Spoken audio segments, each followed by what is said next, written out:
How is everyone doing tonight? Another nice day in this Pokemon market boom that we are in. I do have a little bit. What did I title this? Pokemon investors win again. We did it. We won. What did we win? The print numbers are in, and the battle of the immovable object versus the unstoppable force. So the immovable object is this massive, unprecedented print run that we've been sustaining for the past few years.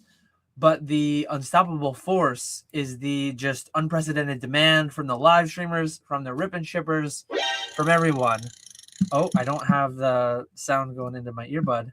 And we won. We won. They only printed 10 billion more cards last year, and presumably that is all they can print. So is that all they could print or all they would print? I saw somebody ask that.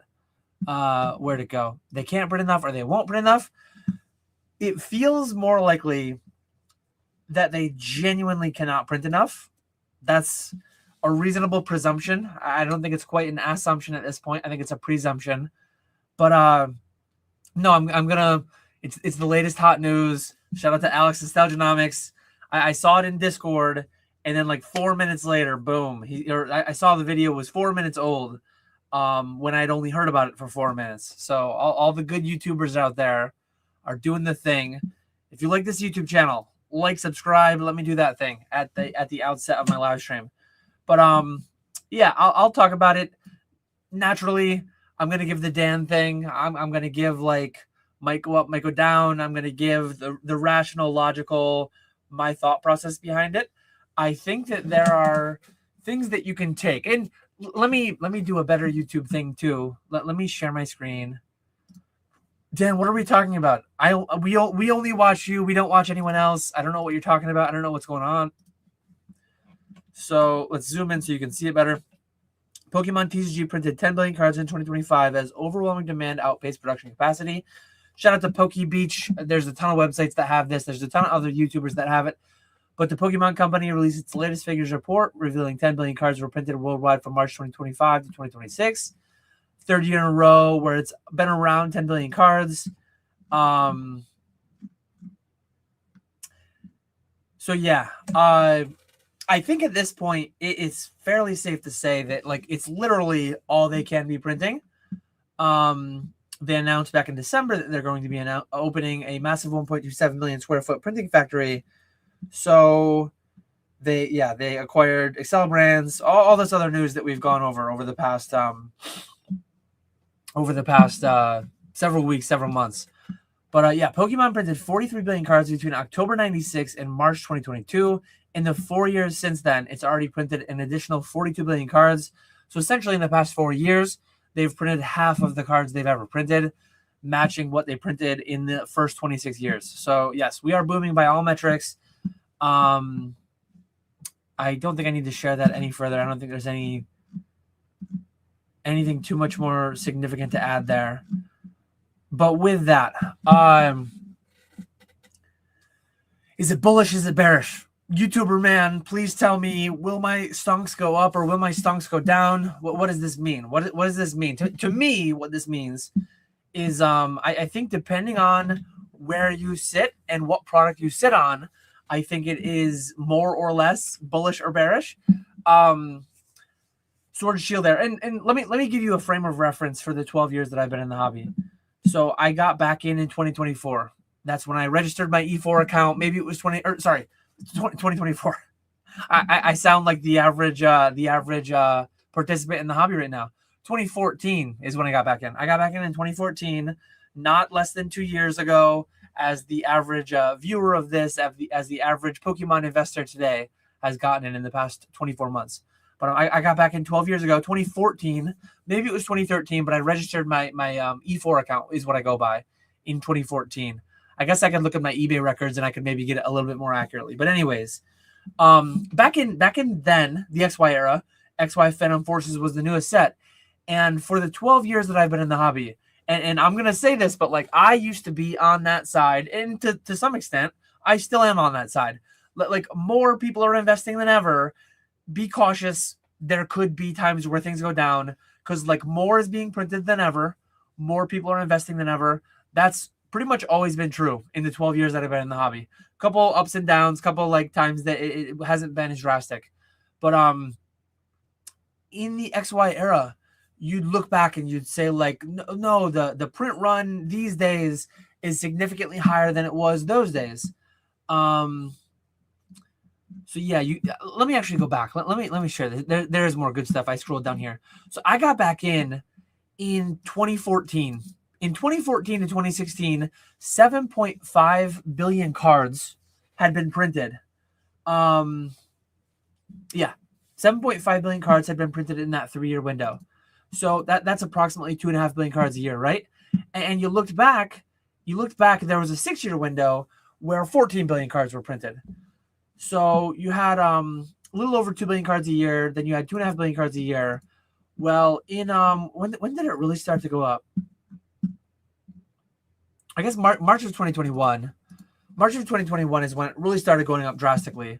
But what I'm stumbling over myself to say, because I don't script anything, is that the hobby's just grown to a new level. We are printing 5 times now, 10 billion cards, 5 times what we were 10 years ago, right?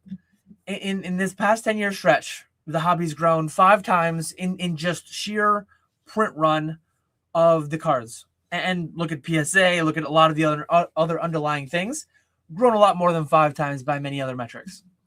But 5 times by the print run. And what that does is that makes the Scarlet and Violet era significantly more printed than the Sword and, well, equally printed to the Sword Shield era, which is relatively equally printed to the some of the latest Sun and Moon sets. I guess. No, when did we hit 10 billion? We hit 10 billion in 2022. 9 billion, close enough. So all sets from 2022 onward have been printed in this time period. Let me see what was printed in 2022.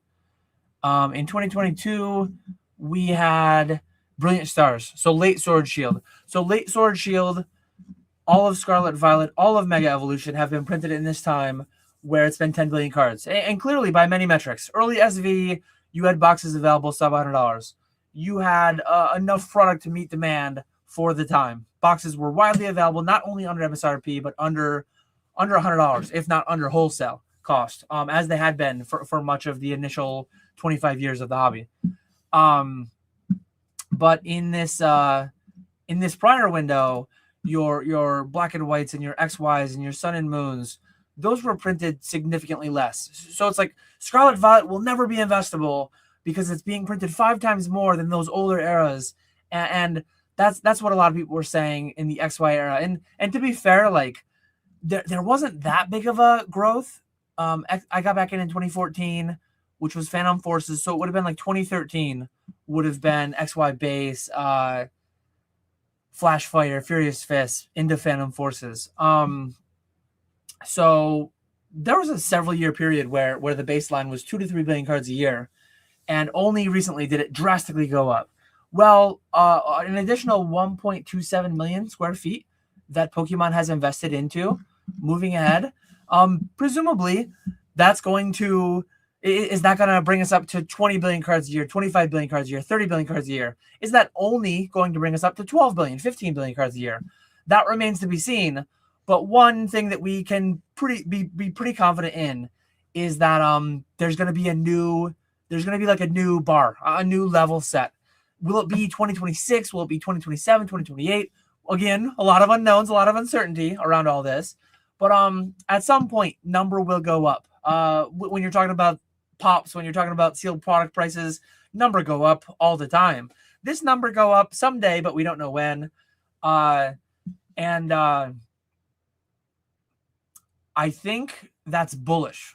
If you own Sword Shield product, if you own Scarlet Violet product, early Scarlet Violet product in particular, in my opinion at least, disproportionately what I own, all my pallets are out there, all my stuff is out there, everything since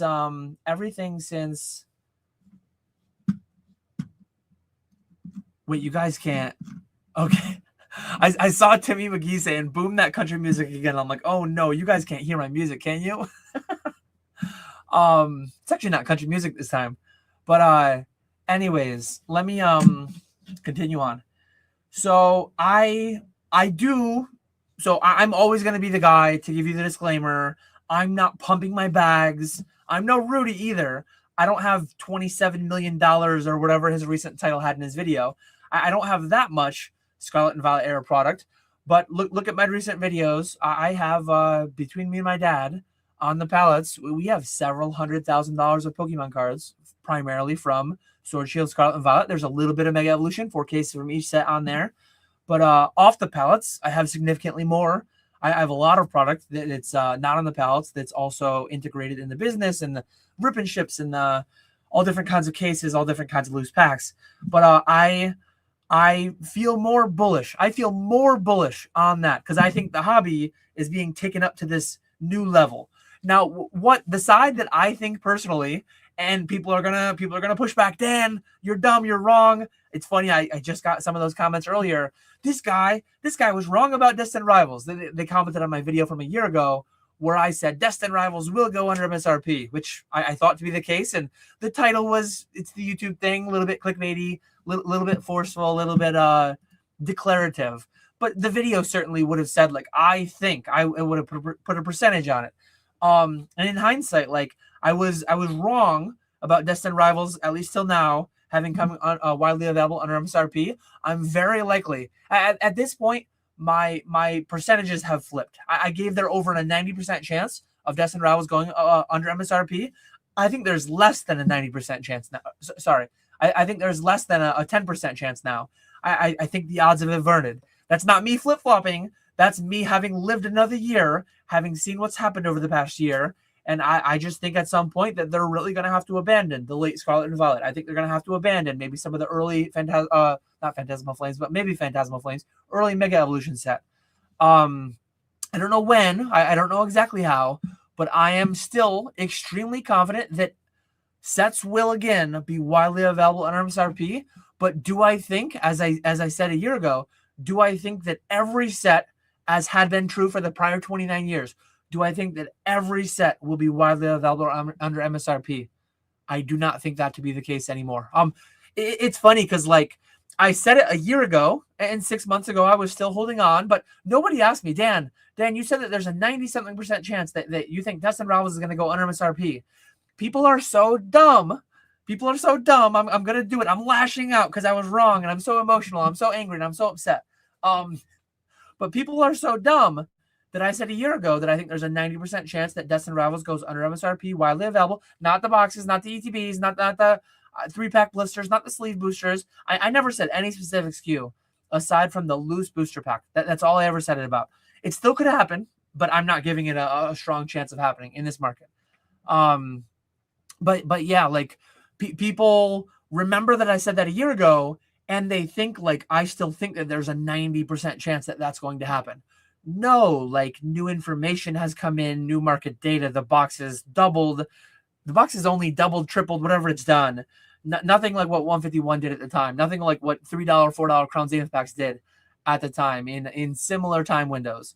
So I was wrong, but the things that I was buying with intent to make money in made more money than Destined Rivals anyways. So it's like I'm doing fine anyways.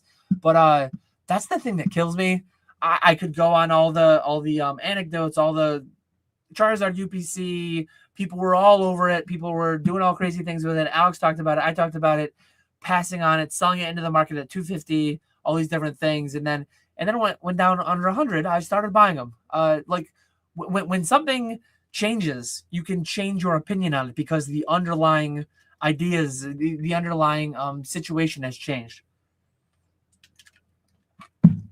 But anyways, I'm live. I'm here. I did my 15-minute rant. TLDW, if you're just tuning in, Pokemon printed 10 billion cards again. I think that is about all they can print. I believe they are running at full capacity. They have contracts with other companies. They do print. They own Millennium Print Group, but they do print other TCGs as well at those facilities. I think this big capital expenditure that they're undertaking to increase their capacity in the coming years, I think that will someday, somehow, boxes will be available under MSRP again. Do I think it will be Destined Rivals?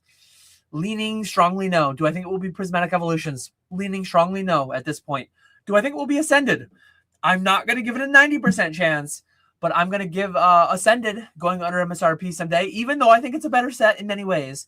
How good a set isn't like the only metric by which these things are judged. Supply and demand, and supply is a portion of supply and demand, right?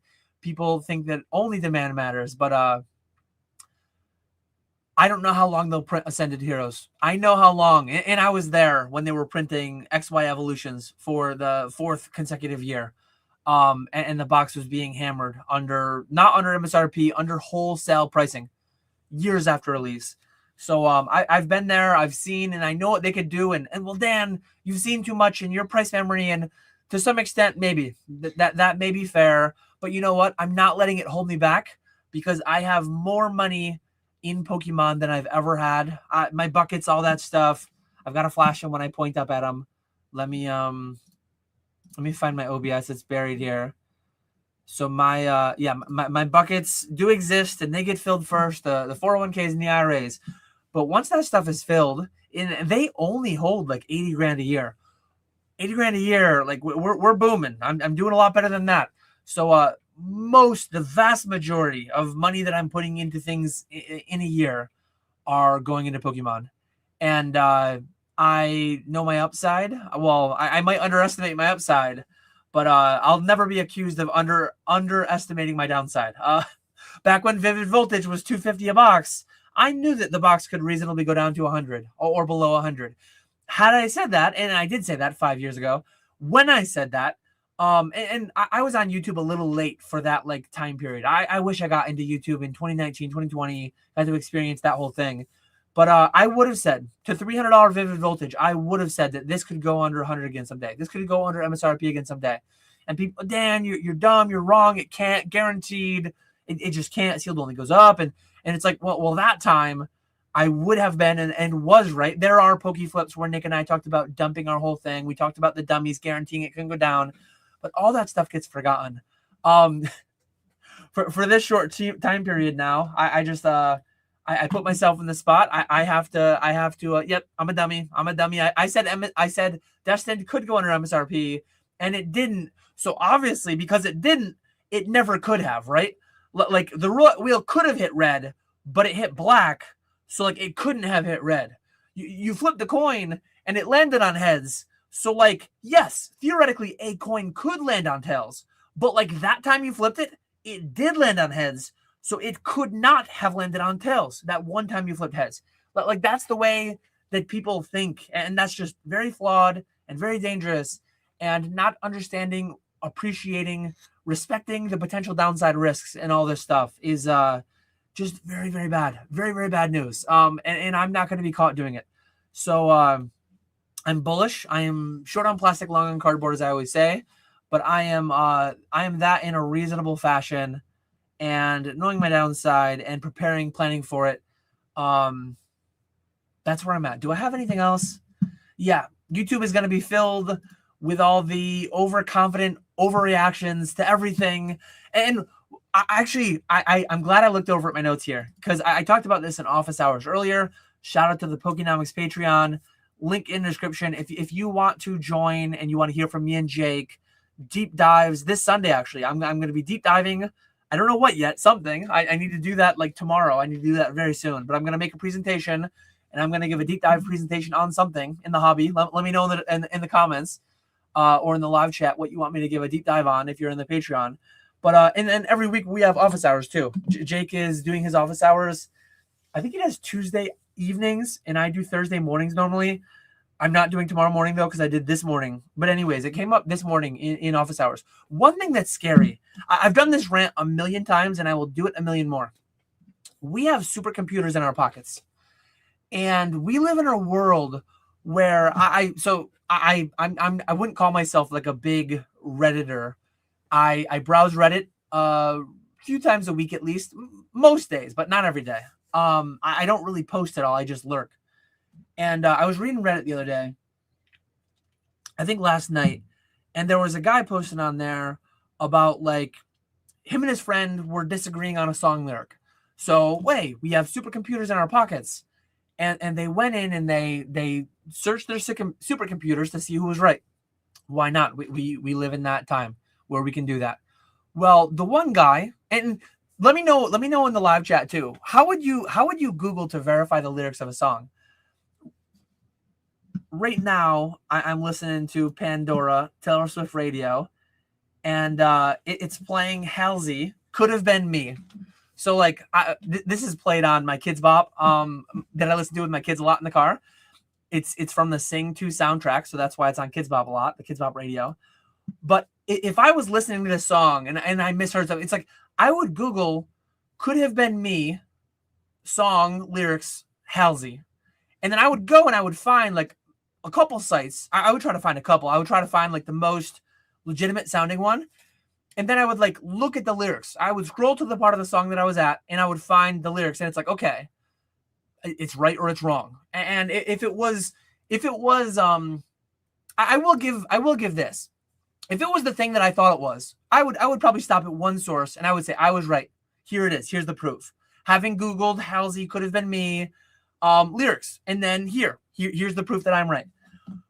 What the other guy did, what the friend of this Redditor did, was they Googled not the song title, artist, lyrics. They Googled the incorrect lyrics that they thought they were. They Googled, I'm not going to sing or I'm not. No, what was the one? I forget who to shout out. I don't know who to shout out. Maybe they're here. But somebody said Elton John, Hold Me Closer, Tiny Dancer.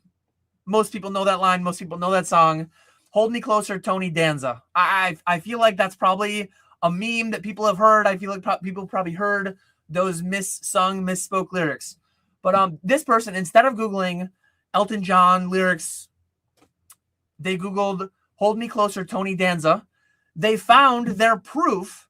They found that somebody online had typed out those same lyrics that they thought they were. And they're like, here's my proof. So somebody else, one person on the internet saying the same words that I hear. And that was their proof. That's the world we live in. We live in a world where people want to turn on YouTube and they have their own bias that they want confirmed. So like where that whole rant came from, Dan, what is it? Dan is going off on something. What's he on right now? I promise nothing. Sparkling water with lemon. My point in all that rant is that if you wanted the print numbers being 10 billion cards to be bullish, you would go find videos that would confirm how bullish that news is. If you want it to be bearish, you would go find videos to confirm how bearish that is. I'm going to give you my thoughts, my takes, unbiased. Like I have potential to have bias because I do own a lot of product. And people are some people are so brainless. That guy just pumps his own bags. Dan's just saying it's bullish for what he owns, and he's saying it's bearish for what he doesn't own. I own what I own because I think it's going to do better, and I don't own as much of what I don't think is going to do better, and that's why I don't own as much of it. When people accuse people on YouTube of pumping their bags, and mind you, cosplay investors, yada, yada, some people actually are fraudulently pumping their bags without saying it, but not the people, not in ways that you think they are, not the people that you think they are. But like when somebody talks positively and they happen to own a bunch of this stuff, they own it because they think positively about it. They talk positively about it because they're giving you their true take on it. I'm one of the few people who has spreadsheets out there shared into the public space detailing my holdings, my long-term holdings. Now, do I detail every booster pack that I have in and out in the live streams? Ask me today, Dan, how many we know what the pallets have because you made that public. How many cases of XYZ do you have not on the pallet? Ask me and I'll tell you. Like I've always been the most open, the most honest, the most transparent of anyone I'm aware of on YouTube. Ask me questions and I will answer those questions. I feel like, again, in the past year, I don't think many people throughout the past 12 months have asked me, Dan, a year ago, 6 months ago, 3 months ago, 9 months ago, you said you thought Destin Rivals had a 95% chance of going on MSRP. I don't think people ask me for new updates on that number. That's a dynamic number. Some of the numbers that aren't dynamic are what's on the pallets because those are being held till 2030. But every other number is dynamic. Every other holding of mine is dynamic. I'm constantly consigning and selling and buying, and I'm doing all the things all the time. But we really live in a time where people lack the skills of critical thinking, and people really use the supercomputer to like tell them what they want to hear, and that's very dangerous, and that's very scary. Where we might be headed to. I've mentioned it a million times too, and I will continue mentioning it. Idiocracy is one of my favorite movies. It should be. I think it's deemed like a comedy film.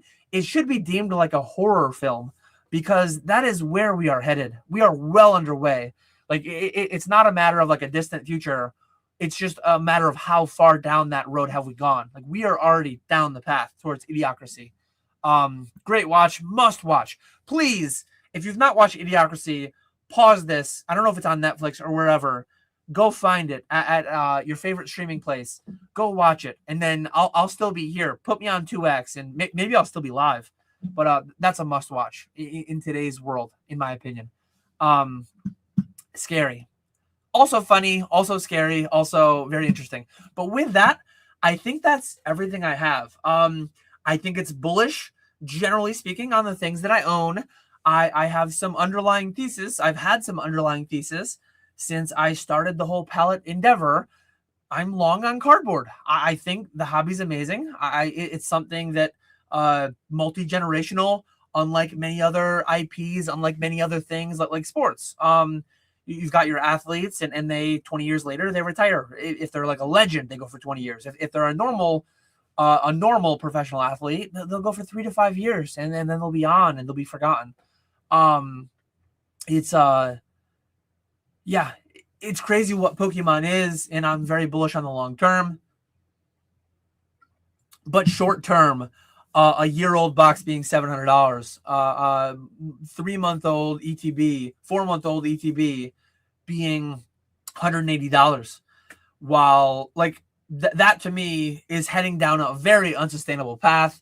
So the ETB, PC ETB for 151 meme, it tripled in the past year. If it triples for the next 20 every year, it'll be a $3 trillion, whatever, how many $1 trillion ETB that was. I forget the exact math behind that. But obviously, a lot of this is unsustainable. If it keeps sustaining, it will get crazier and crazier and crazier until it fails more spectacularly. The longer it goes on, the more spectacularly it will fail.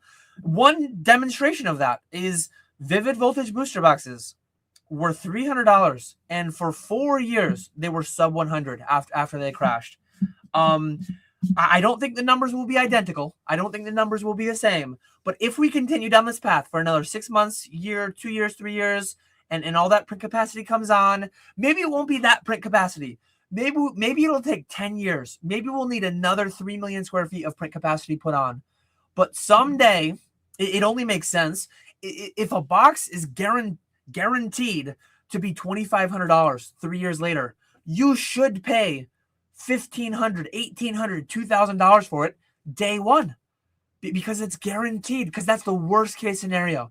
If the worst case scenario of Ascended ETBs was truly $500 in 3 years, and I think there's a solid chance Ascended Heroes ETBs are $500 in 3 years. But if that was truly the worst case scenario, you should be paying $400 today.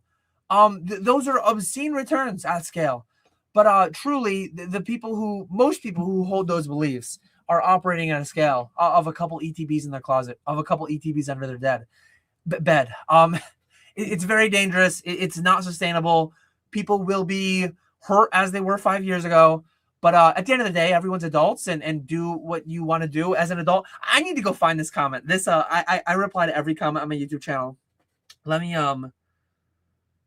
find this comment that somebody left on my year-old Destined Rivals video, or 6-month-old. I forget how old the Destined Rivals video was. But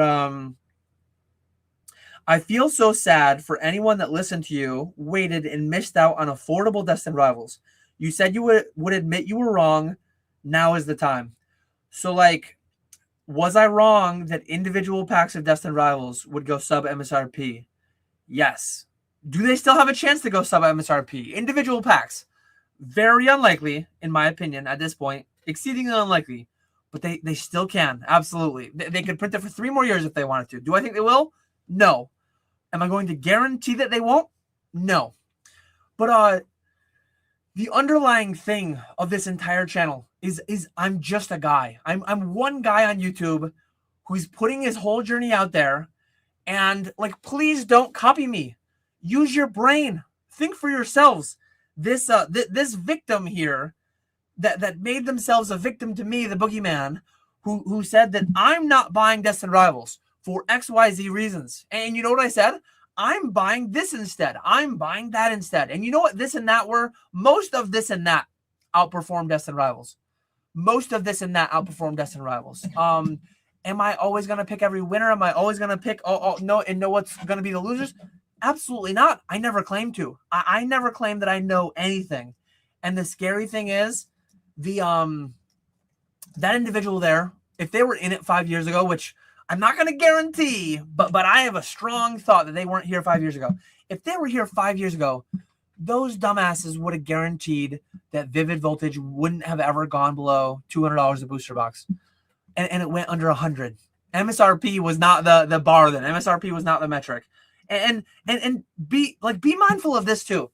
Be mindful of this. I'm being very generous in saying in talking about booster boxes. So to be fair, and go back, the tapes are all there. I don't delete videos. Let me pull up Destined Rivals booster boxes. This rant is going a lot longer than I expected it to. This is a good one. We're booming. As always, leave your questions in the chat. I will not end this live until I answer every question, as I always do. So yeah, a year ago when Destined Rivals came out, I will never tell you to buy or to sell anything. I think the only exception I make for that is like, yeah, if you can literally buy something and you have somebody in mind that is guaranteed going to buy it from you, no risk, like put it on your credit card, pay interest for 2 days, cash advance, and yes, double your money. Go buy an Ascended ETB at MSRP and triple your money flipping it to me. Or yeah, I'm probably paying $150 right now. I'm paying 80% on Ascended Heroes ETBs. If you find one at retail, you can probably almost triple your money. But anyways, let's go back to this. So this dummy in my YouTube comment section who's making themselves and others a victim of me, I said that I wasn't a year ago. I was not buying Destined Rivals booster boxes a year ago. I didn't like the prices. I didn't like the prices at $250. Hindsight, they went up a whole hell of a lot. They might go up a whole hell of a lot more. And you know what? 6 months or so ago, I made a video, and at some point I'll link it. I'm going to make some videos soon that talk about how wrong I was, underestimating certain parts of the market. But anyways, Destined Rivals boxes did 2.5x. Great. I was buying 151 booster packs at the time. 151 booster packs, more than 2.5x. Or similarly, about 2.5x. A lot of other things, 2.5x in that time. So in that time, it's 2.5x in your money, solid, but it's not like unprecedented. It's kind of like what everything is doing in this current market. Let me there's another one. The thing that I've always been talking about with MSRP, with Prismatic, with Destined, with Journey Together, I don't know if they're going to put it into boxes. I don't know if they're going to put it into bundles. I don't know if they're going to put it into poster collections. I don't know what configuration they're going to pack the packs into. I've always been talking about loose packs. And you know what? If you were buying Destined Rivals loose packs a year ago, you're up. If you want to be as generous as possible, it bottomed out at 663. And it's 835 today. You're up 20%.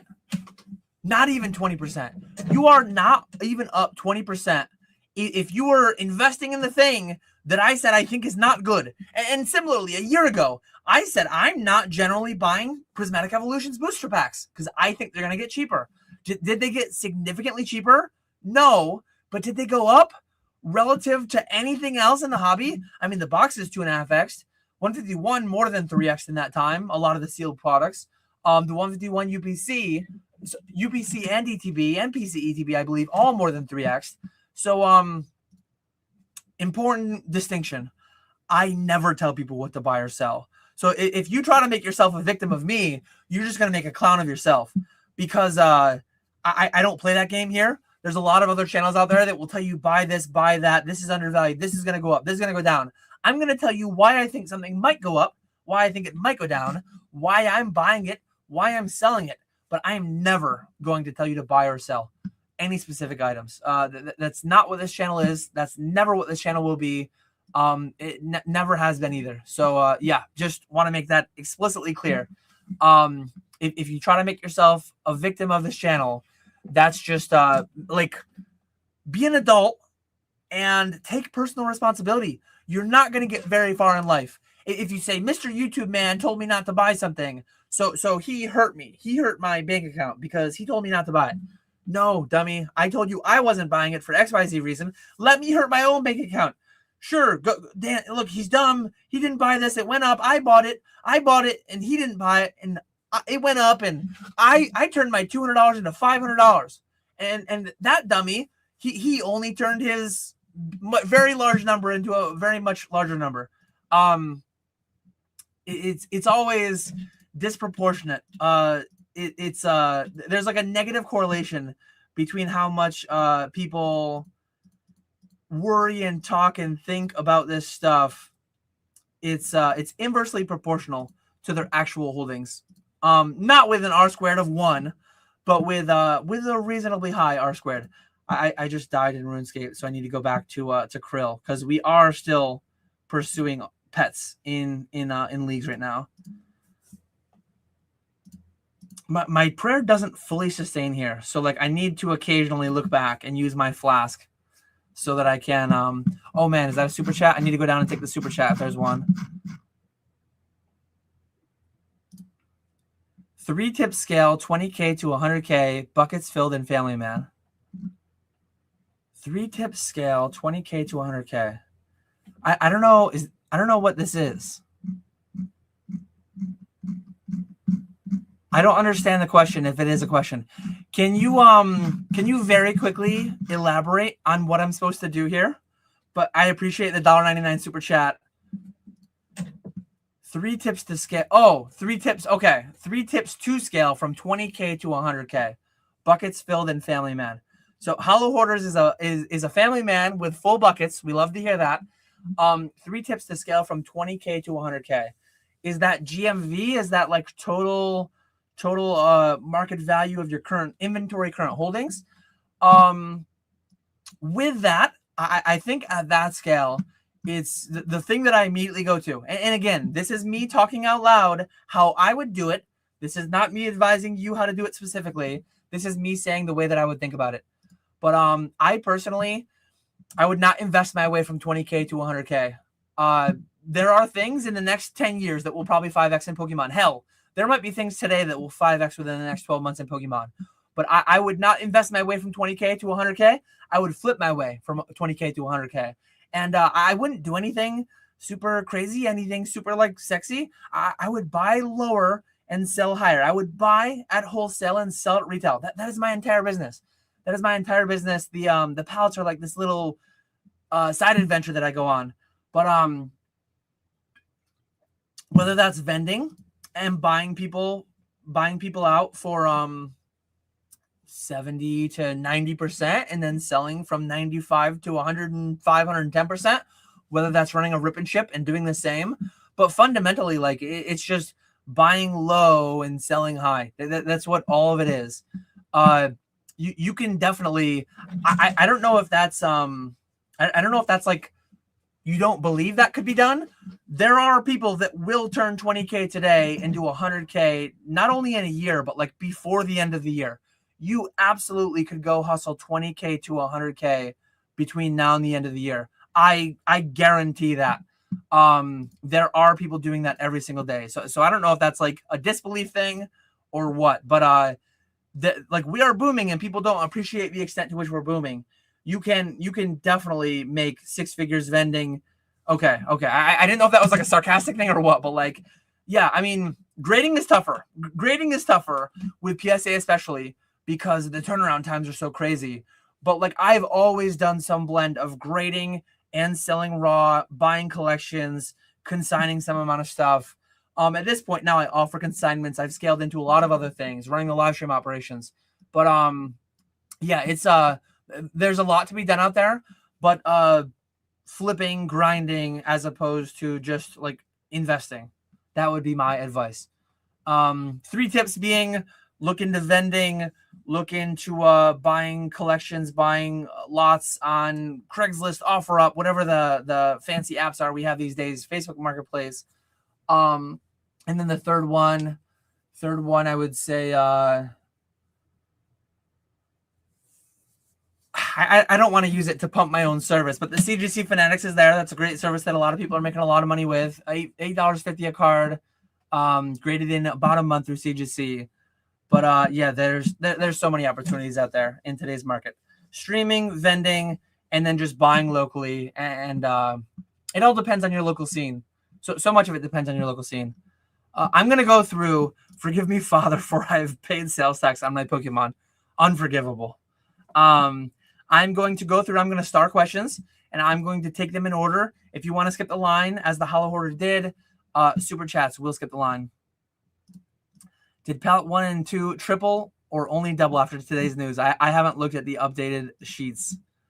Dan the Man Lives are the best. Why is anyone listening to this guy? Shout out to Kai. Shout out to Retro. They just started last night. They started the Price Memory Podcast, PMP. They started the Price Memory Podcast, and I think they're going to be live on Tuesday nights every week. Sounded like over under. I would take the under 10. Not because I don't want 10 episodes or more than 10 episodes, but they did talk about the 10 commandments or something. They're going to do one for the first 10 episodes. Anytime a new podcast comes out, I am not super bullish on it having consistency, on it having the ability to stay around long term. But I like Retro. I like Kai. I hope they do stick around for years to come. But I've been hurt before, so I've just got to keep my expectations low. But yeah, ideally, if you can do a stop sign, if you can do a stop sign in your question, that will help me to find them. I'm going to go through and I'm going to rapidly try to star everything. 37 viewers. Boom is over. We're up to 158, so the boom is still alive. I am starring everything as I go. Oh no! What did I say? Someone clip it. The truth makes its way out eventually. All hail the Grail DR. The TLDR is everything Pokemon is short printed. Buy it all now. Okay, I'm starring. Give the people what they want. Reprint Fossil. Evolving Skies. 76.3% chance of being under MSRP by September 30th. There you go. Filmington said it. So it must be true. I'm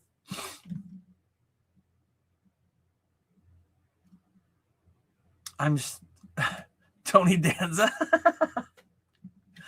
Dan deep in the weeds, bro. Loves the tall grass. Tall grass means there's more lawn to mow. I have to mow my lawn very soon, and I don't think the weather's going to cooperate this weekend. I probably need to mow tomorrow. The whole reason you have a YouTube channel is to pump your bags. I've had a YouTube channel for over 5 years. I clearly have no clue what's going on because, like I said, Destin Rivals would likely go under MSRP. So I'm doing a horrible job of pumping my bags. If people actually believe that, if people have engaged with my channel for a long time and they truly believe that I'm out here like pumping my bags or anything, like how am I a bear and I'm also pumping my bags? And like, and I know there's like there's thousands of people that watch my content, so like there could be different subsets of people that hold these differing opinions, but some of them are just crazy. 110 viewers, only 14 thumbs up. Invest in that thumbs up today. I guarantee you won't lose all your money by clicking that thumbs up. You might lose all your money, but it won't be from clicking that thumbs up. Question: what's the best podcast featuring an Australian and a man named Nick you've watched in the last 24 hours? The Price Memory Podcast. 100% guaranteed. Starring more things. But it has electrolytes. Brondo's got what plants crave. I did do the print numbers at the beginning. For the first 30 minutes, I ranted about that. Yes. Confirmation bias. So like if people came in wanting it to be a bullish indicator, they would force that into their box, whether or not it was. If people wanted it to be a bearish indicator, it's like, oh, hey, 10 billion cards, like clearly they're at their max capacity. And 6 months from now, when the printer opens up and they print 58 billion cards a week, like, yeah, it's all going to zero. Like if you want it to be bullish or bearish, it would be very easy to make either of those fit. People really hate nuanced, complex takes, only extremes allowed. I put it in my notes. Overconfident overreactions. That's all people want. People want overconfident overreactions. And I'm just, I'm not here to deliver it to you. I am just some dude on YouTube who's out here doing his best. I know that I don't know what in the hell is going to happen with any of this stuff. That's what makes it fun. I know that I don't know. I was pretty confident that Vivid Voltage would go below 300 someday. I was pretty confident it would go down. I was pretty confident $300 Destined Rivals would go down. Sometimes I'm right, sometimes I'm wrong. But you know what? When I was selling my Vivid Voltage, I was buying other things that generally performed better than Vivid. When I was selling my Destined Rivals, even though the Destined Rivals went up, most things that I bought into went up more, went up faster. You don't realize how much of a sheep you are. Everyone is saying we are living in idiocracy. It's ironic you think that's an original thought. When did I say that's an original thought? I never claimed that that's like, hey guys, no one's ever told you this before, but I think idiocracy is our future. Google it. You can find millions of other people that agree that, yes. Yeah, I think even though other people believe that and understand that, I think I'm allowed to say I agree with that, right? I don't understand your point here. Extremes get the clicks, always. You can buy the shirts. They should be linked below on my fourth wall. Those are available. 16 people in chat, top signal. So Hearthstone Legend sent this from the mobile, the mobile live stream. So the mobile live stream is dark. Not many viewers over there. All I can see, so you guys can't see it here, but right here in the back end of StreamYard, I can see there's 166 viewers. So if you're on mobile and you see 16, that means there's 150 in the portrait mode, and there's only 16 in the mobile. I don't know the breakdown, the division, because this was set some time ago, but I know there's 163 total as I say this. All these PokeTubers want the market to crash so they can buy their stuff. If it goes up, I'll buy and sell. If it stays flat, I'll buy and sell. If it goes down, I'll buy and sell. I'm always buying. I'm always selling. I'm always buying wholesale. I'm always selling retail. I make a spread. Do I do better on my current underlying holdings if it goes up? Yes. If it goes up, my underlying holdings go up. I buy low, I sell higher, and then I buy higher, and then I sell. I'm constantly making my spread either way. The thing I care about most is liquidity. Is market activity liquidity. The prices are, a lot of people don't understand this, but to a business, liquidity and price matter. But if the prices are high, there are certain collectibles out there where the prices are very high, but the market activity is very low, very illiquid. You auction things, you will lose everything. You will get 10% of the auction. You have to hold out for buy it nows on very niche items in certain collectible spaces. I'll be fine if the prices go down a bunch. I'll be fine if the prices go up a bunch. I'm setting myself up for both potential outcomes because both are plausible, both could happen.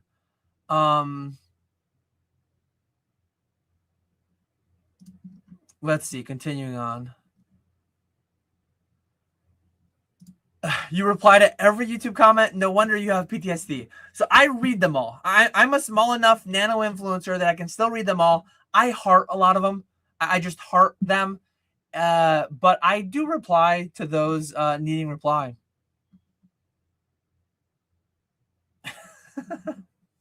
I mean, he replies to every comment, challenge accepted, chat flooded. I answer every question in my YouTube live chats. I've been going live for the past multiple years. And sure, if I ever scaled, I don't think I'm at risk. I'm not going to guarantee it, but I don't think I'm at risk of ever scaling to a point where I have 1,000 live concurrent viewers. I don't think that will ever happen. It could. And if it does, then I'll have to change my methodology. But currently, and for the past 2 years, my methodology is go live once a week or every other week, depending on what I'm doing at the time. Currently, I'm doing every week. And I answer every single question chat gives me. Is that crazy? Yes, that's kind of freaking crazy. So many dumb questions in here that I dignify with a response. But we're booming. It's my little bit of socialization. I'm out here having a good time. Let me make sure I didn't get the pet before I died. No, I didn't get the pet before I died. Still 1,662 kills at Krill. The Boogie Dan. We can make that a thing.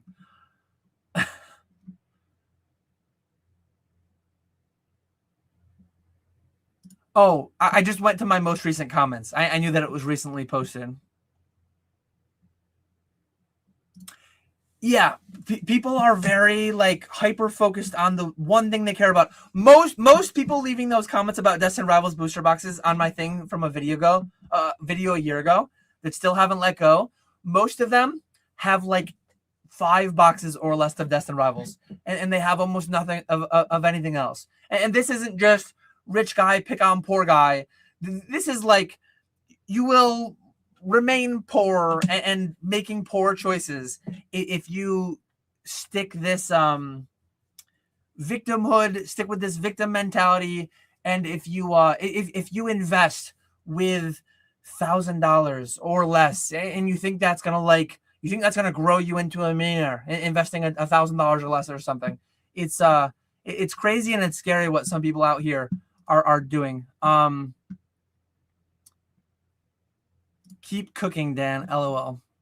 Is that people cooking me or is that me cooking? I don't know which one that is. And it was 20 minutes ago, so I don't know what was happening then. I'm still starring more questions. I have 10 starred and I have a long ways to go.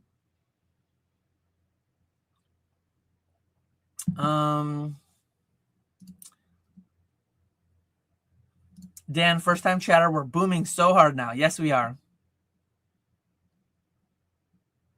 Oh, here we go. I did answer your question when you went the pay to play route, so I appreciate you.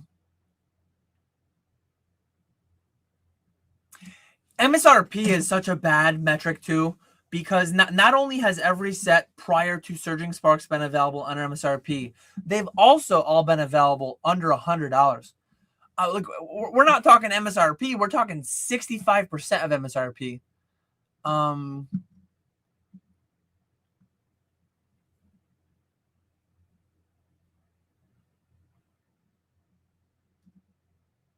This is red light Dan without the red light. Yes, I've forgotten about that button that I can click that can transition us into this segment. Someday I need to use it again, but I keep missing it. I'm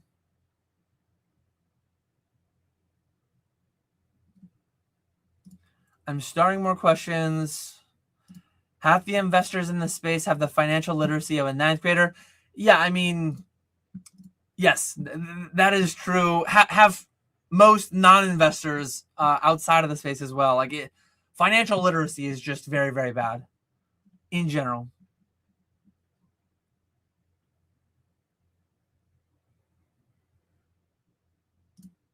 I'm starting more questions. At what point does the vending bubble burst? I guess I should start that and not take that yet. Third one is watch all of Dan's videos.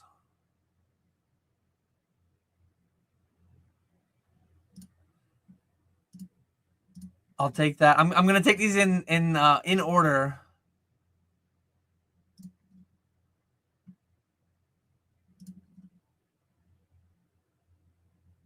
How are you a bear? You want people to sell so you can buy their stuff. I want people to sell to me, to buy from me, to interact with me in some way, right? I want people to comment in my live streams. I want people to engage with me to some extent. I want people to consign with me. Yeah, that's what any business does and wants, right? It's crazy to say I'm pumping my bags when I'm buying more of them too. I don't understand what you even are saying. It doesn't make any sense. Dan getting one guide tonight for sure.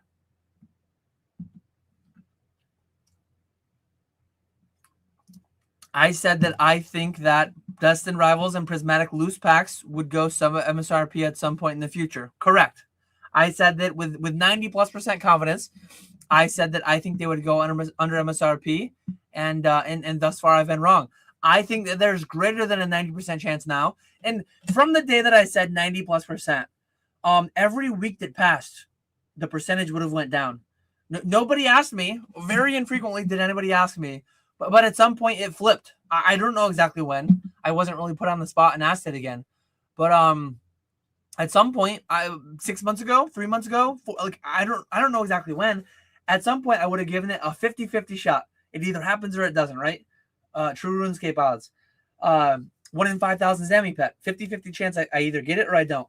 But no, the market's changed. New information has come. And one thing that I like, I with a high degree of confidence, I believe this. All the dummies who are guaranteeing that Destin wouldn't go under MSRP, that were guaranteeing Prismatic wouldn't go under MSRP.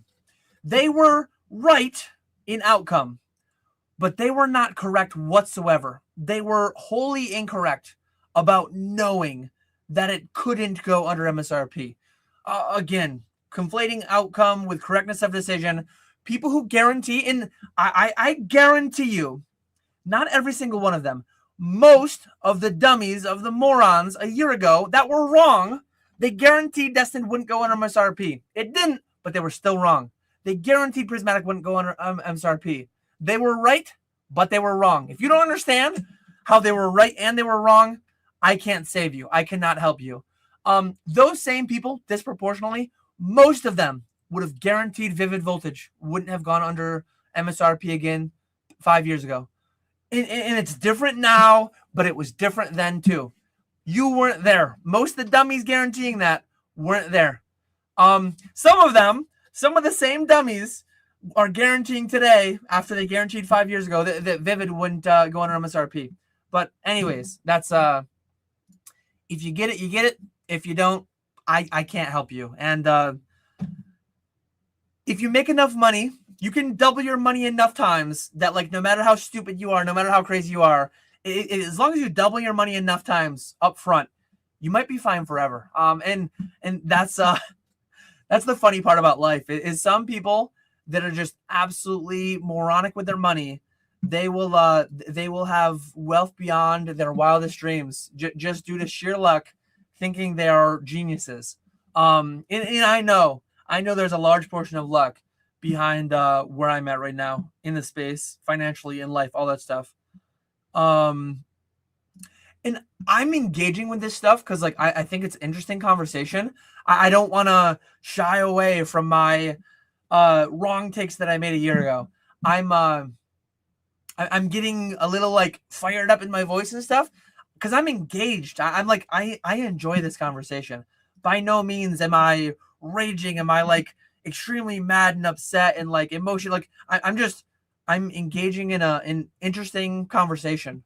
It truly is fascinating the way that everyone interacts with the space and the levels of overconfidence and seeing all the ups and downs over the past 12 years. It's truly fascinating.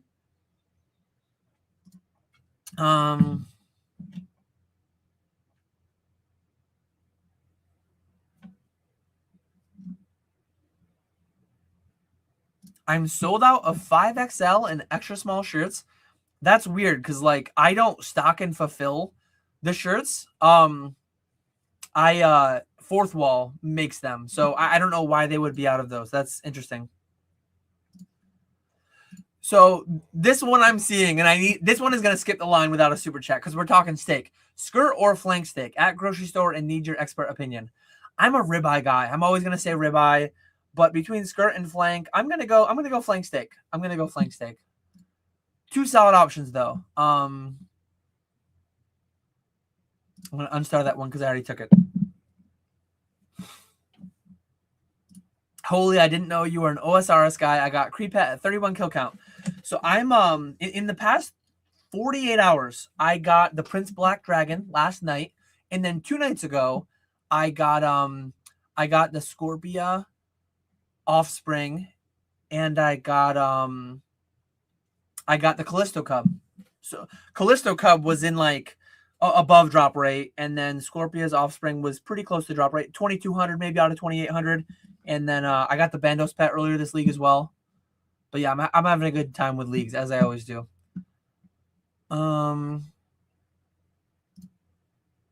Holy moly. I'm up to 23 starred questions, 24 starred questions.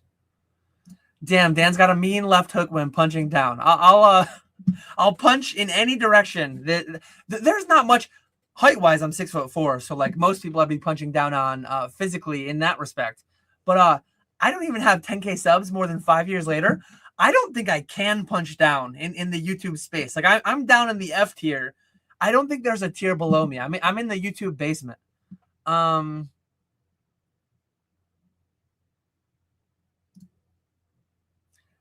Dan's cooking level is 99.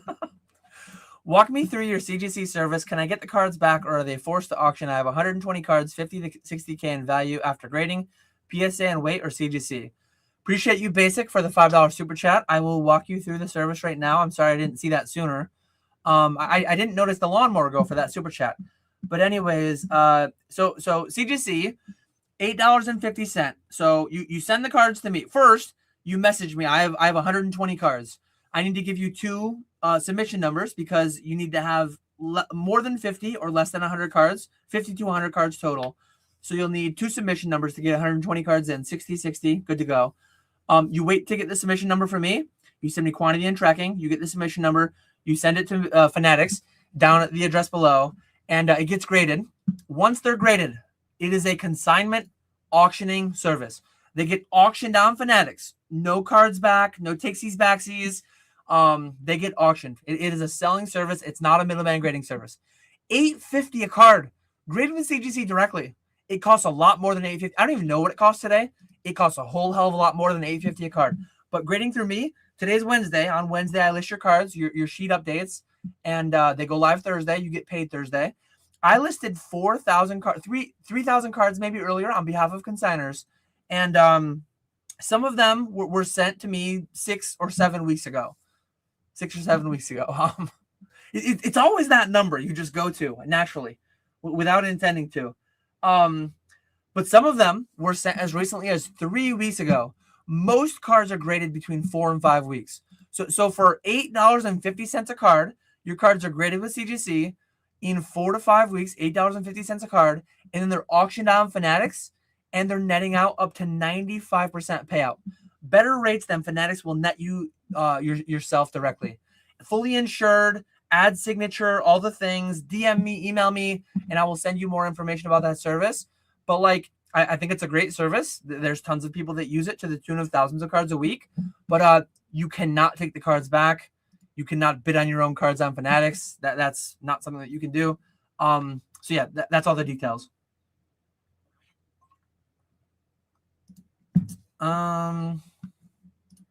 Holy, I'm starting more questions.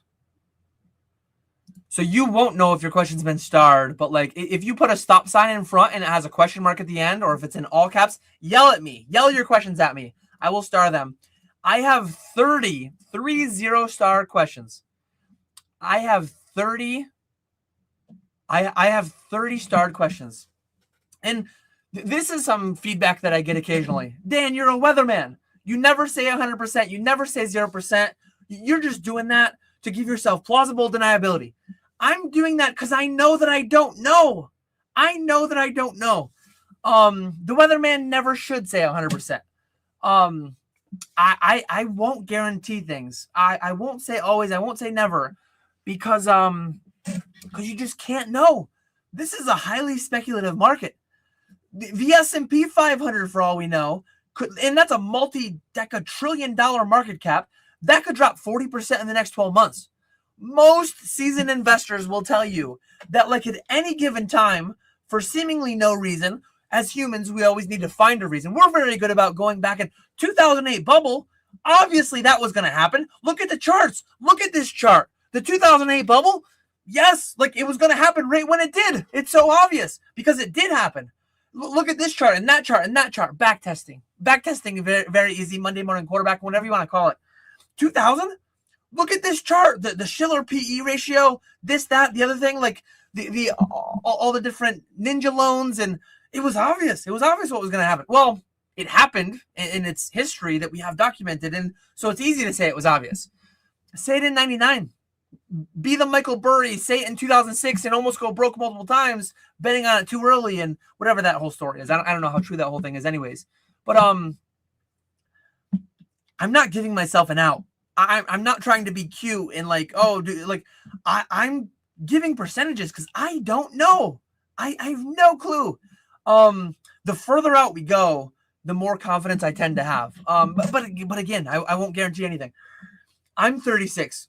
In 30 years, when I'm traditional retirement age, I'm pretty damn sure that the S&P 500, so 30 years, I'm pretty damn sure that will 8 to 10x, if not more, substantially more potentially. That's historically what it does, right? But in the next 12 months, it might go down 40%. It might go up 40%. We have like anywhere in between. That's not me giving myself plausible deniability. That's me admitting to the fact that I have no effing clue. And if you pretend to, like, what are we talking about? You guarantee a shiny piece of children's cardboard? Like, you guarantee that's not going to go under some certain made up number? You're a clown. You're a clown if you think you can guarantee that. You were right in the past year, right? You were right because it didn't go under MSRP. But you're like the amount of things that could have happened if the S&P 500 went down 40%. I'm pretty damn sure millions of jobs and unemployment and like so many things could have happened that would have led to it going under MSRP. They didn't, but like it is so scary when people think they know what's going on and they think they can predict what's going on. It's crazy. Destin's not even a year old. Yeah, it's a year old in like 3 days, which is crazy.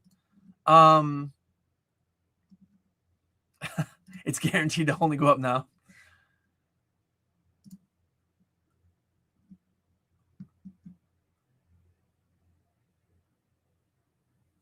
See, this is so stupid because like Vivid Voltage at the time, this has chunky Pikachu. This has a rainbow fat ass Pikachu. Like what are we talking about? This is the best set of all time. This is the best card of all time.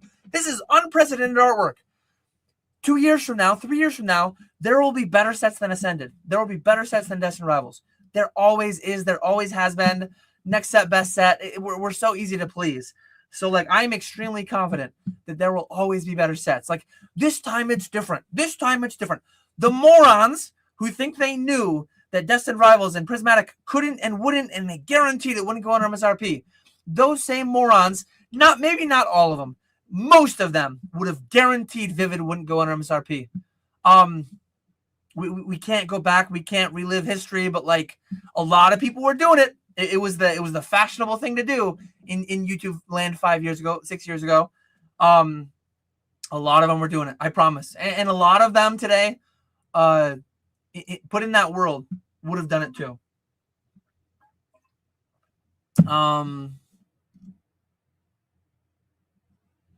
Ribeye is so good. So much for my super chat. I got to it. I was a couple minutes late. I apologize. I'm starring questions. Holy molies. I'm going to have to fly. Better be learning to juggle because we're clowning. Damn boy, Ethic.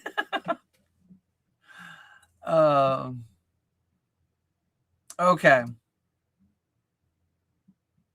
Yes, 90+% of the typers in here weren't in the hobby 4 years ago. Quite confident.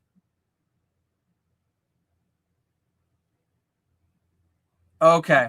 I have 38 starred questions. We are booming, ladies and gentlemen. I have never had 38 starred questions in a live chat before. I'm going to start knocking them off one by one. Dan, listen to your advice. I diversified from 90% net worth in prismatic ETBs and bought bundle displays and Sumbrions. When do you think people will realize, again, Priz is the best recent set? I don't think it is. I think Ascended is better personally. It's a very subjective take. No objectiveness in that decision. I don't think I gave direct advice. I would have said that I would not have 90% of my net worth in one singular item. But if you heard what I said and decided to make a change in your portfolio, great for you, but that's your decision. That's not my decision for you. Are the new Chinese cards included in these numbers? Presumably, but we don't know. Are they including energies? Are they including code cards? I don't know. One bit of theory as to why I don't think they include code cards or energy cards. I don't have one handy. I need to get a booster pack handy near me. But if you look at a 151 booster pack, it says 10 additional game cards. There's 12 cardboard rectangles in it. One's a code card, one's an energy card, and then there's 10 TCG cards. So I don't think they count energy and code cards, but I'm not positive. Have you heard about what's going on in Lorcana? Raw chase cards from the newest sets are going for 3 to 6K. We're booming. I've not heard about that, but now I have, I guess. So no, but now yes. Who has more distance to catch up, PSA or Pokemon? I think Pokemon has a lot more distance to catch up. Pokemon, the secondary market does it for Pokemon, but part of the way that Pokemon catches up is like prices go up crazy amounts. Destined Rivals is not even a year old, and it's quadruple MSRP. PSA will do that themselves. PSA has more leverage to pull immediately. If they wanted to, they could make the lowest service level open at $75 a card. Pokemon can't really as easily do that and be as nimble. Ascended Heroes and Destined Rivals are on the same block, I think. I have no idea. How many packs of Ascended do you have for long-term investment? I put all my Ascended on the pallet in the recent video. I think I have 6 cases of ETBs split with my dad, and I think I have 720 packs split with my dad. So not a whole lot. Do you hold Magic, One Piece, or Dragon Ball sealed? No, none of them. One Piece I do get a little bit here and there, and I just immediately sell it. Just got on. Did Daniel already address Pokemon print numbers that released? The first 30 minutes I did, yes. Have owned a card store for 12 years, and people who have been in business for 5 years and less have no idea what a real downturn looks like. I agree. People call 2022, 2023, 2024 a bear market. The down times. Like, oh my God. Like, what? Maybe they will be. Maybe the next 30 years we never see the down times like 2023 and 2024. That's a hilarious thought. I think some people are in for a rude awakening. I think just inherent natural economic cycles in the broader macroeconomics. Like I don't know when, but I bet there's going to be another 30 to 40% downturn in the S&P 500 in those broader big markets. And I don't think Pokemon weathers that without any pain. So I think over the next 5, 10, 20, 30 years, the longer you go, the more certain it is that like some of these wide swings will happen for no reason until everyone decides 10 years later, oh, it was obvious. These are the exact reasons that happen, as we always do. How much can 5 to 8 bad overprinted sets in the future affect the product behind it? That's not affected. Nothing changed. If they printed 0 more Ascended Heroes and 8 perfect order like sets, does Ascended Heroes raise or fall?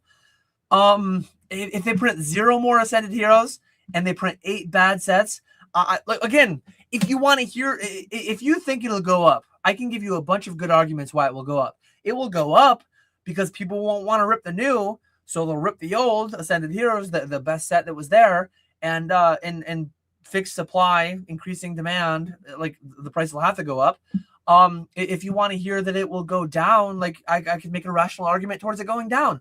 Well, hey, like there's 8 sets worth of $4 packs out there. Why are people going to buy the $14 Ascended Heroes when they have 8 sets to choose from that are $3 a piece, $2 a piece? Like everyone's talking about MSRP. MSRP has not been the bar, and maybe things were underpriced for the past 29 years. But for the first 29 years, not only was every set available under MSRP, you could get individual loose packs of every set for $2.50, if not $2. $72 booster boxes. And sometimes that was just loose packs, collection boxes, tins, whatever. But sometimes that was the boxes. I bought my fair share of $70 booster boxes. Hell, I sold some. MSRP is crazy number to use for all this stuff, but that's what we're using. Would you unload 1,000 units of first partner collections at consignment in 1 week, or would you spread it out? I would probably sell to some whale. I think there's a bunch of people out there offering pretty reasonable prices, all things considered, on on that volume of first partners. I'm not buying 1,000 right now, but like I did buy over 1,000. I bought over 1,000 at 90% of market. And so like maybe biased because someone sold to me in this fashion, but would I consign to try to get 95% payout at auction of 1,000 units of first partner all on eBay, all through one seller? Or would I just take a 90% cash out, cash in hand, guaranteed up front, no cancellations, no relist, no blah, blah, blah? I personally, I would take the 90% cash out up front. But if the number's 85, 80% instead, like maybe I lean more towards consignment. You can always do both too. Por qué no los dos? You can sell 500 and consign 500. You can always do a little bit of both. Classic Dan on the fence. Dan, I have a bunch of e-readers in near mint condition. How do I decide whether to go for a PSA 9 or a CGC Gem Mint 10? My take has always been go for the bigger number. If you can get the PSA 10, so the hierarchy is Black Label is better than CGC Pristine, is better than PSA 10, is better than CGC 10, and on down. Get the biggest number on that scale that you can get. You can't know that with certainty. Consistently inconsistent, yada, yada, yada. PSA can't grade. CGC, BGS can't grade the same number consistently. So how would you know? You can't know. But if you can grade like I can for $850 a card in under a month, like that has to be weighted into the decision. That has to be factored into the cash flow consideration, all that stuff. But those are just some of the considerations that I go into. At what point does the vending bubble burst? I don't know. Shows could go out of favor to some extent, but are they guaranteed to? I don't know. I'm vending a massive show this weekend. Received an email that the Commissioner of Revenue wants our business names and phone numbers. Ever heard of this? Yes. So years ago, Denver Collecticon, there were forms that had to be filled out by vendors for like sales tax considerations. Most vendors in the space are illegally evading sales taxes. Most vendors in the space doing it at a high level are creating physical nexus in the states that they vend in, and they're documenting it and they're posting it publicly on YouTube. They're exceeding the physical nexus thresholds for sales taxes in the states they're vending in, and they're publicly posting the evidence of that. And someday that may come up to bite them. Someday it may never as well. So I have no clue, but that is indeed a thing. Look into sales tax nexus. Brian Pokieni has some great videos on that. Question: 4 years in the Pokemon investing, 22K total invested with 75K portfolio. To make money faster, would you recommend selling investments that have appreciated in regards to flipping next? Time versus money. It all depends on how much time you have and how much money you have. If you have the time, liquidity is functionally infinite. If you have the ability to flip and flip and flip every single week, turn your money over and make 5 to 10% a week, like that's generally what I'm doing. That's what I'm trying to do.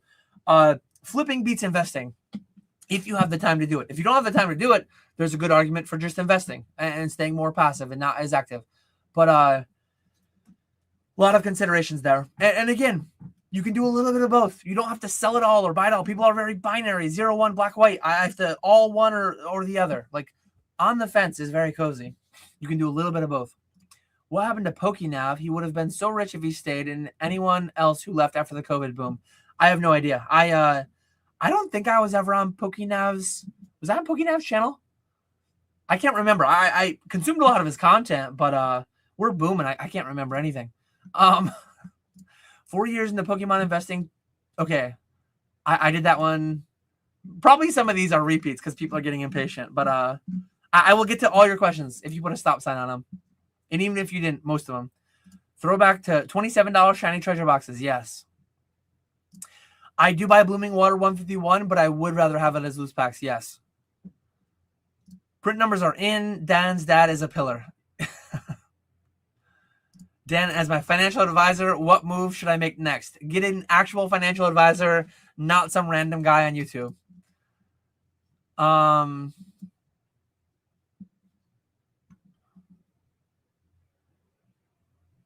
I'm starring more questions. I still have 21 starred. I just want to star more before I get too far behind.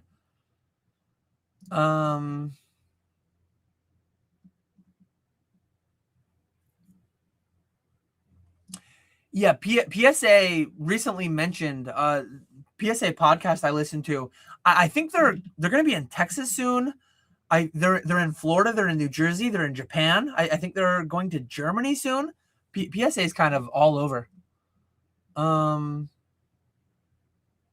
Yeah, and depending on the card, there are CGC Pristine 10s that at times have sold for under PSA 10s. Most CGC Pristine 10s will be higher than PSA 10s. Some CGC 10s are 10% under PSA 10s. Some are 50% under PSA 10s. Like do your due diligence, do all the comps, check everything. There's always going to be a lot of variance. I'm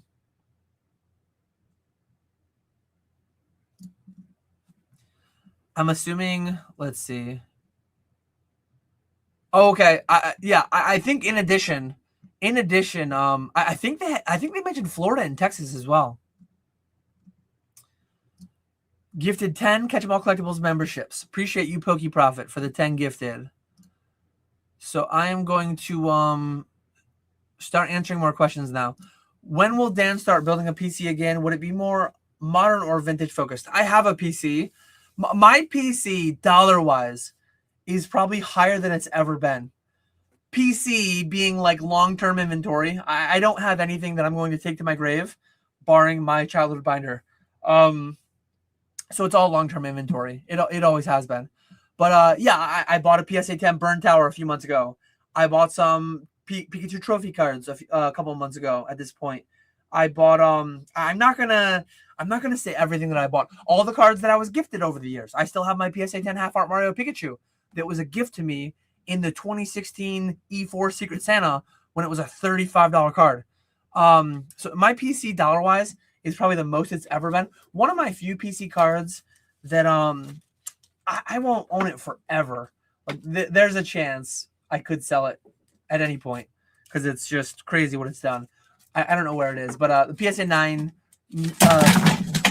I just dropped a lot of cards. PSA 9 Shining Gyarados. Oh man, a bunch of my. I think Card Party happened recently. I got a bunch of my Card Party 3 cards here, in a precarious stack on my bookshelf that is no longer a stack.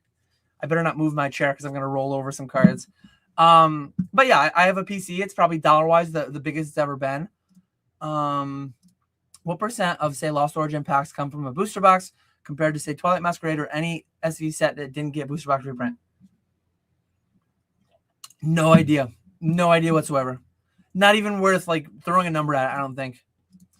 What are your thoughts regarding the print numbers of Scarlet Violet era sets compared to Sword Shield era sets, keeping in mind that SV is when the hype really started and demand skyrocketed?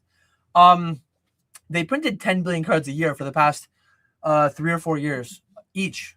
So 4 years ago encompasses most of the Sword Shield era. So like they've been printing roughly the same. Big unknown is like Chinese. Because they're printing Chinese, does that count into the number? Does that mean that, hey, they've printed the same amount of cards, but actually proportionally less English because they had to print Chinese and maybe they printed more Japanese or less Japanese? No idea. Like, I think a lot of people lose themselves in the noise, analysis paralysis. They lose themselves in the unknowns that you can never know. You will, like, we know the 10 billion number. We will never know how many were booster boxes and how many were ETBs and how much was Japanese and how much was English and how much was Chinese. We'll never know that. And I've done this. I've done this in the deep dives for the Patreon, for the Zoom calls.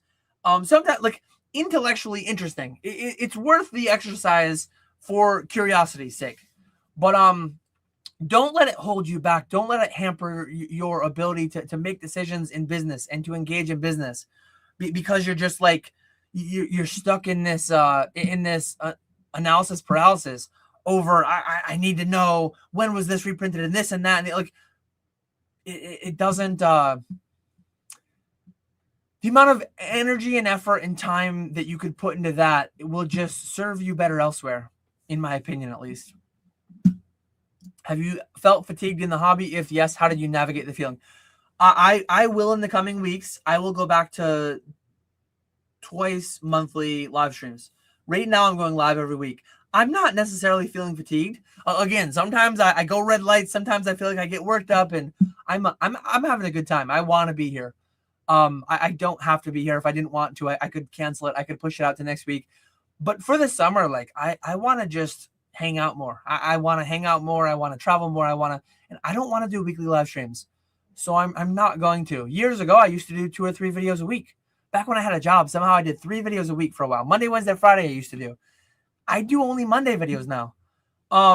If and when I start feeling fatigued, like I scale back.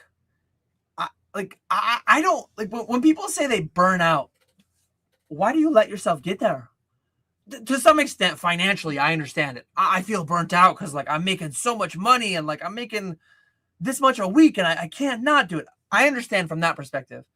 I think I've been good about not letting myself burn out in that fashion. I am engaging in RuneScape leagues, even though it's costing me money to do it. It's costing me some amount of sleep, some amount of money. But find other outlets. Don't let Pokemon be your whole life. If it leads to burnout, if it leads to if it allows your job to suffer, it allows your relationships to suffer. Like dial back on it. Find other outlets. But yeah, that's what I have done. What I would do. Hopefully that answers that. Vintage question, hold PSA 9 base first, hollows long term, or sell to invest in other areas. I have owned them in the past and I sold them. I am short on plastic. I am long on cardboard. So what I did do, if I owned a full set today, I would sell them all and I would flip. I wouldn't invest necessarily in other areas. I would sell them to have more money to flip with. That's what I would do. That's not what I'm telling you to do. Can I dunk yet? No, I cannot dunk. I've not tried in months, but I cannot. How much buy now, pay later are you seeing to pick up products? I wouldn't see that. I don't see that. I'm business to business. I send my products to consigners. I don't know if people are Klarnaing that. I send my stuff to the streamers and they sell on live stream for me. I don't know if people are Klarnaing their eBay Live, Fanatics Live. And I don't think I have the ability to know that. If they actually showed each set print numbers for English, like number of booster boxes, do you think everything would 20x overnight? Do I think it would 20x overnight? No. Do I think if they showed things proportional to the other, how many EX Team Rocket Returns booster boxes were printed, how many Sky Ridge, and how many Destined Rivals, and how many Evolving Skies, I think there would be a mad dash into certain numbers. I think some things would drop 30% and some things would triple. I think it would be fun. It would be interesting. But I don't think that number is coming anytime soon, if ever. I mean, that number is never coming. And even if it did, especially for like Sky Ridge, well, you know what was printed, but how many are still sealed? You'll never know that. Do you feel your net worth would have benefited more from running a business apart from the hobby and investing proceeds into the Pokemon space? You wouldn't have ever the need to sell any product. I made a video on this before. I made a video on like if I just parked all my money in Phantom Forces product years ago, I would have made a ton of money. I could have bought Phantom Forces booster boxes for $80 a box. $80 a box. Let's go high. I don't think they're quite here, but they're pretty close. Let's say they're $16,000. They're pretty dang close, but I don't think they're quite there. That's a 200x. A 200x. I could have 200x my money from 12 years ago. But 12 years ago, I only put $5,000 into the space. And this is crazy. It's crazy to look at it this way. But this is a perfect demonstration. If I had picked like the best item, one of the best items to put it in, I would have 2x'd my $5,000. And those Phantom Forces cases would have gone to $1 million. I have more than $1 million in Pokemon now. And I guess to be fair, you could say, well, Dan, what if you had put $5,000 a year in, $1,000 a month, whatever the number was? If I had bought Bitcoin, I'd be a billionaire, right? It's a silly exercise to do any of that, but no, no is the answer.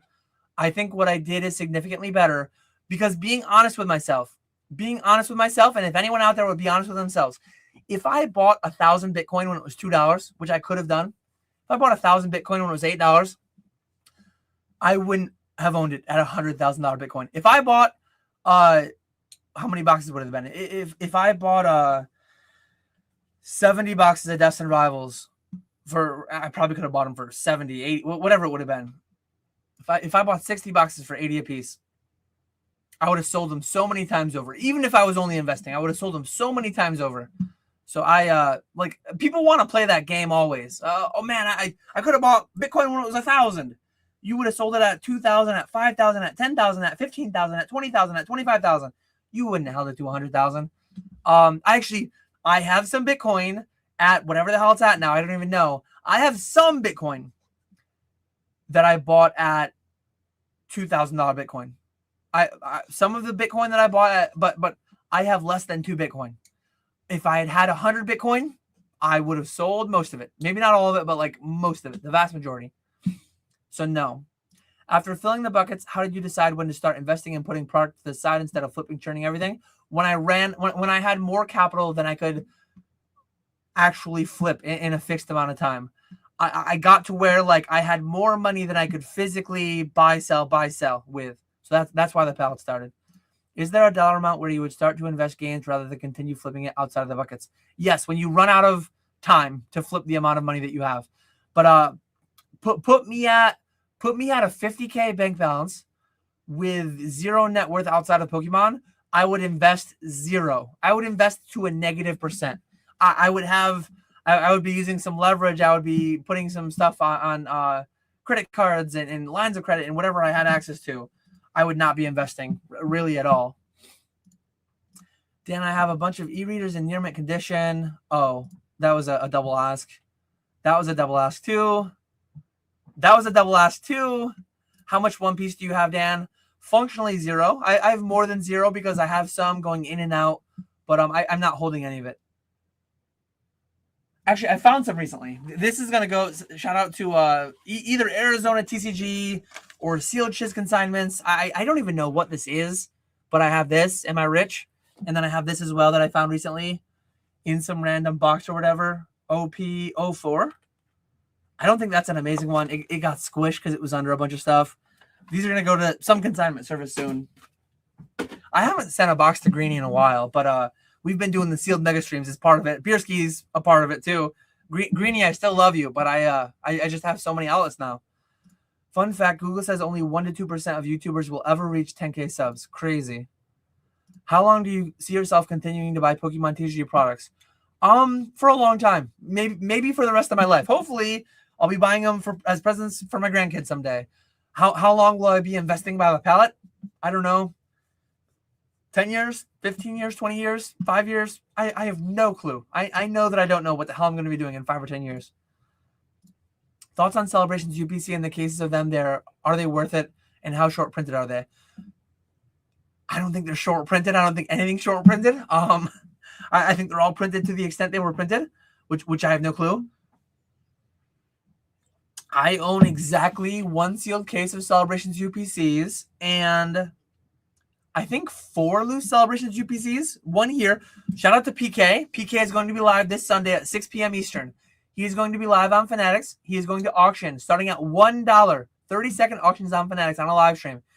He's going to auction $100,000+ of product, mostly sealed product. He has tons of ETBs. He had tons of PC ETBs, most of them from the Sword Shield era to current. He has tens of thousands of dollars in slabs.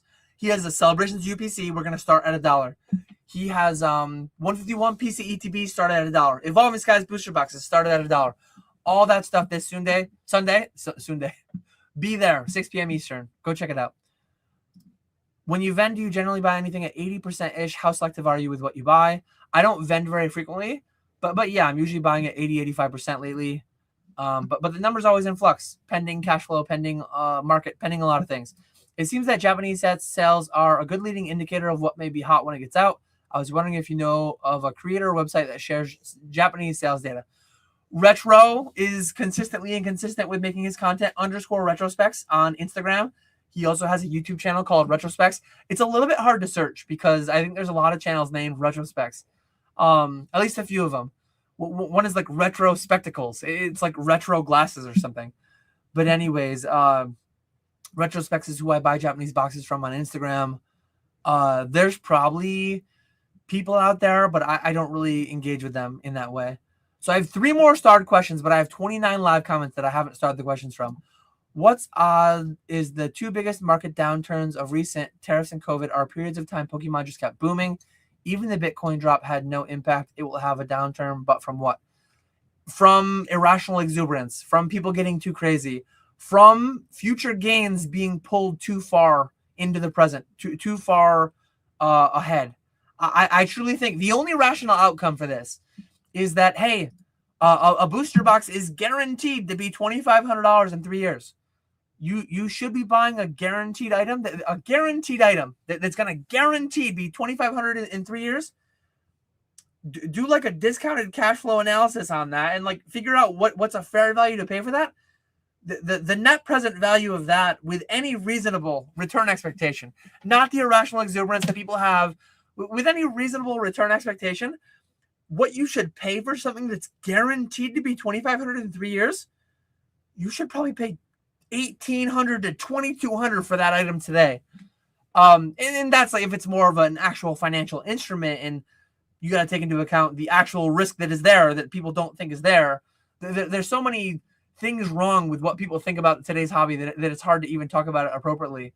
But what will happen is today, Destined Rivals is $700 at its birthday. A year from now, 2 years from now, 3 years from now, if it keeps going on, a Destined Rivals like set, which will come, better sets will come. The next one will be $3,000 by its first birthday. Will that be enough? Will that be too much? Maybe it's not enough. Maybe the next one will be $5,000. Because by then, evolving will be 15 grand or 20 grand. And hey, a set's guaranteed to be 15 grand.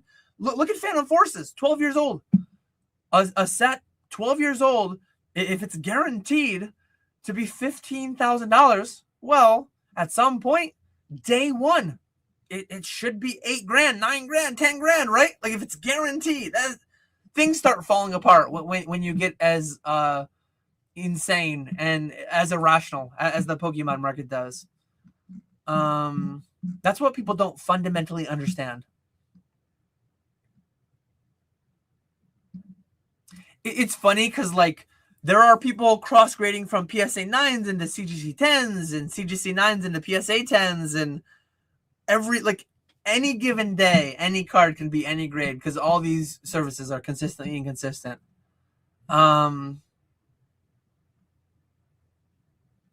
We are definitely booming.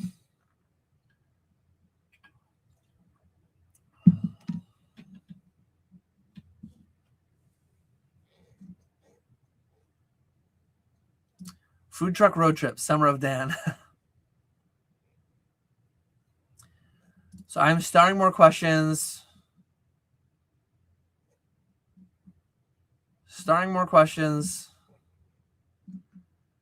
Hey, you don't got to price cards if you just dollar auction them on a live stream. That's a nice part of the live stream business. Pricing cards is my trigger. Please keep it out of chat. Thank you.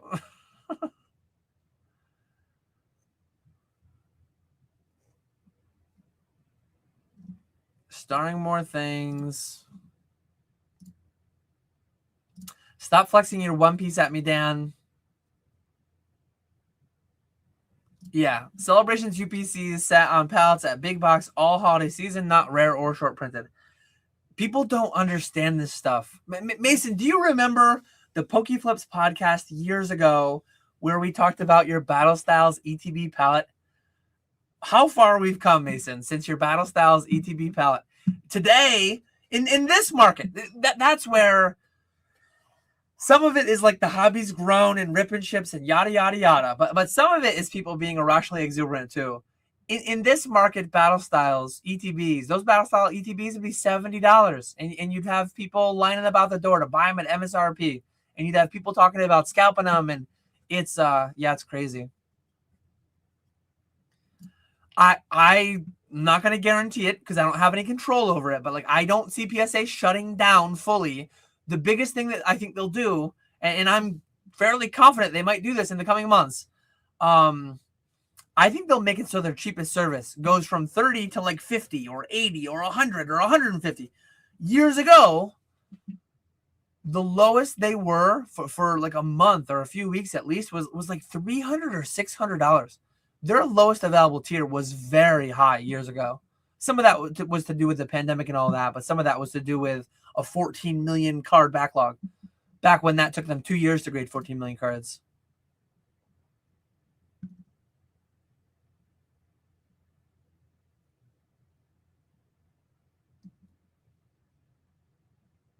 Starting more questions.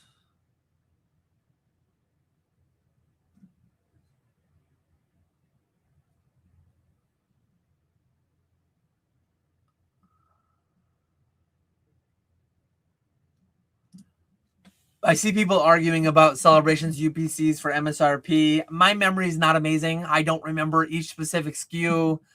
Use the Wayback Machine. Use the Wayback Machine on Hills. Hills Wholesale Gaming.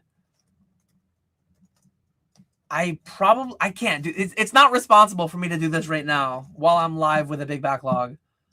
But am I gonna do something irresponsible right now? I'm gonna spend like 60 seconds doing this, and I'm gonna see if I can find very quickly.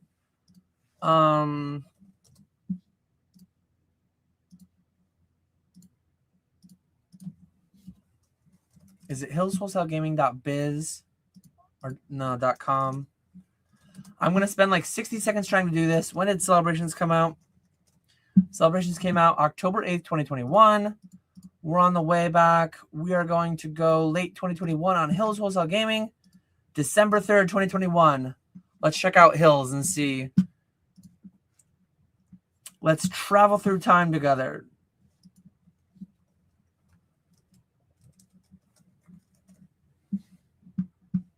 I see. So let me share. So I don't have perfect granularity. Unfortunately, it jumps from January 2020. I think there's more captures in there. But Celebrations UPCs at Hills on December 3rd, 2021 were $300. I think it went below MSRP, like the set itself. But I don't know if the specific SKU of the UPC did. It looks like our next one is February 3rd, 2022. Let me see if Celebrations is there. So Celebrations UPCs a couple months later were cheaper. They're down to and for anyone who doesn't know what I'm doing here, I'm on the Wayback Machine for hillswholesalegaming.com. Celebrations UP box, they called it, ultra premium box at $250.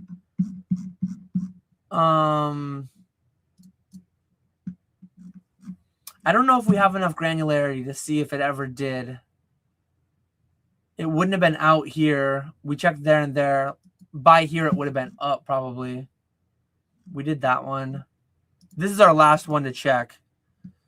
Let's see if it's even on the homepage. Celebrations UPC back to 300. So I don't think that's conclusive, but I would lean towards the UPC might not have been available on MSRP. I'm not positive, though.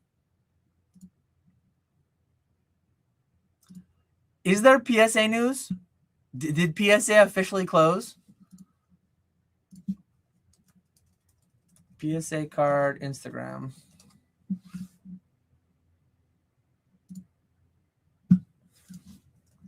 Let me open up PSA too and see if I can do a submission. See what the lowest tier is. Grade with PSA, classic submission, trading cards. Let's see if bulk is open. Grading. So many buttons you have to click to grade some cards. Value bulk, $25 a card still.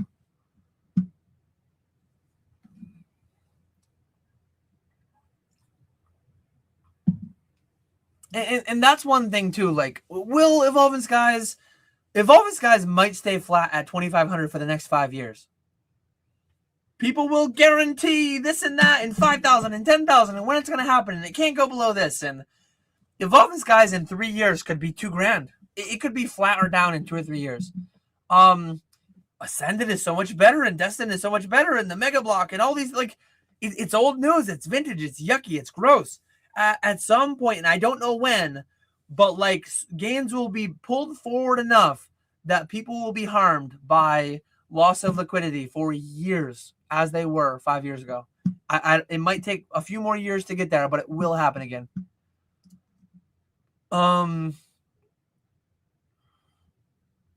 Battle Styles ETBs, yeah, they are still down bad, but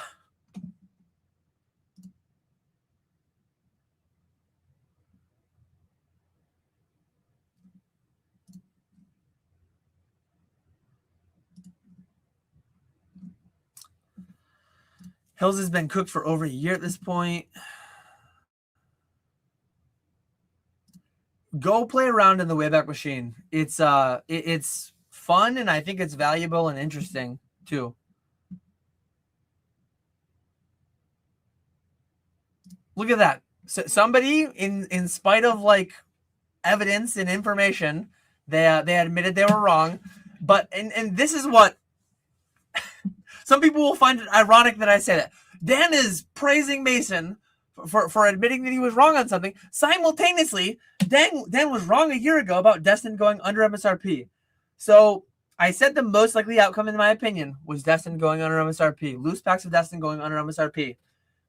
Per outcome, I was wrong, yes. But I'm not going to let this go because the distinction matters. People who guaranteed Destin wouldn't go under MSRP, they were wrong. The outcome was right, but their underlying, I can't even say logic, their lack of reasoning, their lack of logic behind that statement was fundamentally incorrect, objectively correct. No, Dan, you're still wrong for that. So I'm back to 14 starred questions. I'm gonna work the way to the end. When we finish, we will wrap up. Polymarket has Destin Rivals going under MSRP at 0.2% by May next year. How much you putting on that bet? Presumably, that's probably tied to the booster box. I mean, I think the odds of the booster box going down are significantly lower. I think the odds of the loose packs going under MSRP by May next year, less than 10%, but like significantly higher than the box. But one thing I actually said this in a recent video. I accidentally shorted Phantasmal Flames, but I would not intentionally. If the instruments provided themselves, and I even said Polymarket they might exist. If the instruments come out to short the market, there are people in the past 5 years that would have lost everything. They would have bankrupted themselves betting against the ultra modern sealed market. I have tons of them that DM me every day. Not every day, every week or something. But I know enough that even though I thought there was a 90% chance of Destin going under MSRP a year ago, if I could have done a Polymarket on the loose packs, I would have not done it. I would have not engaged in shorting the Pokemon market. Instead, I would rather take the less risky thing of just putting my money in things that I think will perform better. And they did perform better. So no, not for me. Has Ascended slowed down on the live streams? How was Chaos Rising compared to the last two sets? I don't have enough data updated in front of me to really say. Shout out to Krabby's Cards too. I should have mentioned this earlier in the live stream, but we still got 170 people watching. An hour and 50 minutes in. I will be live tomorrow night. With Krabby's Cards. Let me see. Is it up? Krabby's Cards YouTube. If you scheduled it, I'll drop the link. If you didn't schedule it yet, I guess if you want to frantically scramble. Oh, it is scheduled. So I'm going to link it. So put this in your watch later. I just dropped the link in the chat. I will be live tomorrow night with Krabby's Cards. So looking forward to that chat. We're booming. I'm live on back-to-back nights. I'll try. So tomorrow's very busy. I might not have much time. I will try to get a little bit of data together for you, but I cannot promise anything. Yeah, I don't even have this sheet updated yet to include Chaos Rising, my inventory sheet. I am, while we're speaking, I'm adding the tab. Will the formulas work? Let's see if these formulas work if I drag them up. If I just try to sneakily... I don't trust these numbers enough to know if they're correct. I can definitively say from what I see here, we've sold more Chaos than we did Perfect Rising, which is not saying we sold significantly more Chaos than we did Perfect Order. That's all I can say. I would need to make sure these formulas all copied over right and they're taking the data correctly. But Ascended is going strong. In the last week, our strongest month was February, but March, April, May have been nearly as strong. So they've been pretty consistent. Our strongest was February at over 4,500 packs, and then our other ones are about 4,000 packs per month since then. So still going strong, not really slowing down significantly. How did you determine what was enough? 9 to 5 plus grad school plus vending weekends is roasting me alive, and EV is unclear across all avenues. That's a very personal decision. It's an impossible thing to answer. I know of many people, and Alex is one who's talked about this publicly in live streams and stuff. I know of many people who are working way more than they want to right now because they know this won't be forever. But this may be a lot longer than you expect. mental health is something that needs to be monitored, but for everyone that's different. I'm going to the zoo tomorrow. It's going to cost me nothing, a few bucks, whatever, included in the daughter's field trip. But in lost wages in this market, that's $1,000 trip to the zoo. I'm not going to say exactly how much I'm making in this boom, but to say that I'm making $1,000 a day per working day on average, yes, that is something that I'm doing.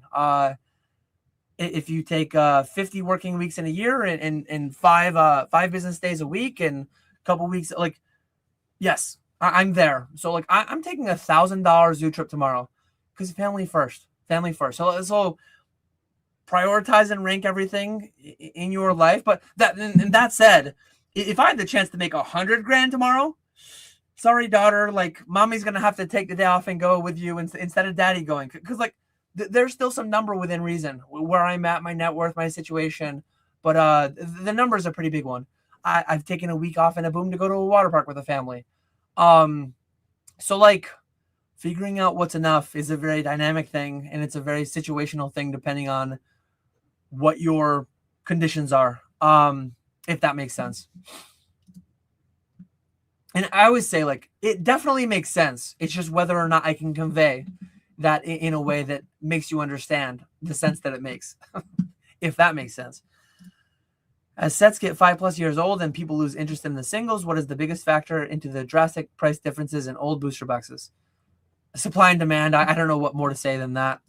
Dan, I've finally gotten by my reseller permit. I'm about to send you cards for consignment. I am trying to walk the walk. You love to see it. What are the most ripped sets on your live streams recently? Do you still sell a lot of 151 now that it's so expensive? No. 151 has drastically slowed. We have not opened 1,000 packs of 151 this year. Number one set by far, Ascended Heroes. Number two set, Prismatic Evolutions, Phantasmal Flames, Destined Rivals. Chaos Rising this week is the most ripped set. Actually, no, Chaos didn't exceed Ascended. Last week, Chaos exceeded Ascended, but last month it hasn't. That's not fair because Chaos Rising hasn't been out that long. What are your current S tier investments? Looking to put money into more sealed other than Prismatic ETBs and Ascended ETBs, which I already hold. In this market, though I'm investing a lot because I'm making a lot and I want to put it somewhere, I don't think there's a single S tier investment. 2 years ago when I started the pallets, I thought the investments that I was making then, I thought some of those were S tier investments. In this market, I think there's A and B tier investments, but like I think so much of the future gains are being pulled forward to day zero. I could be wrong on that. I was wrong on Destin. I was wrong on Prismatic and yada, like all the things. But like I don't identify anything in today's market as S tier. Personally, I think there's too much risk, too much downside risk for any of it to be classified as S tier.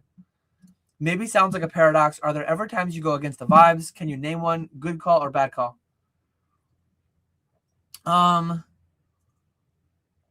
bought MetaZoo. I mean, I think that's going against the prevailing sentiment. I bought a company out of bankruptcy, and hindsight, it's obvious what happened. It's obvious that what happened, right? A lot of people will point and say that it's extremely obvious that was going to happen. But yeah, there's probably been other times, but that's the first thing that comes to my mind. Hopefully that's a suitable answer to that one. Again, I don't know if Mr. Salty Pickle shared what the PSA news was, but I didn't see it on my end. Dan, whatever happened to the 30 packs you opened and graded to see if they would sell? I don't know if I ever heard the final numbers of that. So, very interesting. They got curated into my vault as raw cards. I printed submission forms. I sent them into my Fanatics CGC grading. Fanatics looked at them and they're like, what is this guy doing? There's no way he actually wants these graded. This must have been an accident. They protected me from myself. So, context, if anyone wants to know, I ripped 30 random booster packs. Not random. I specifically chose 30 booster packs to rip. And I graded through my CGC Fanatic service. I graded the non-hollow commons, the non-hollow uncommons. I wanted to do a boom test. I wanted to do a little check into how hard we were booming. And CGC Fanatics protected me from myself. They saw the submission and they're like, there's no way in hell this guy wanted these graded. And they like quarantined them into my vault.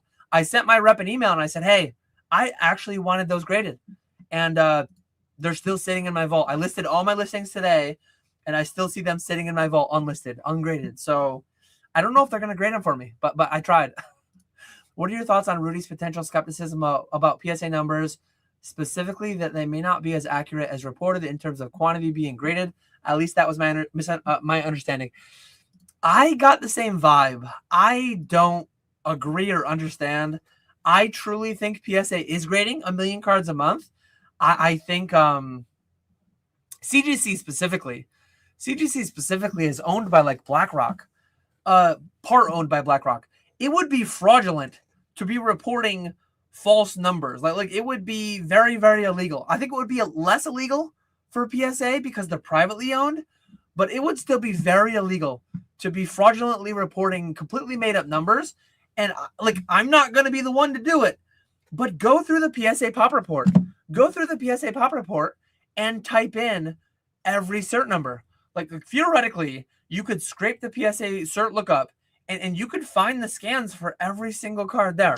Like, I think they're all there. I think they're grading 1 million cards a month. That caught me really off guard, and that seemed like a really dumb take by Rudy.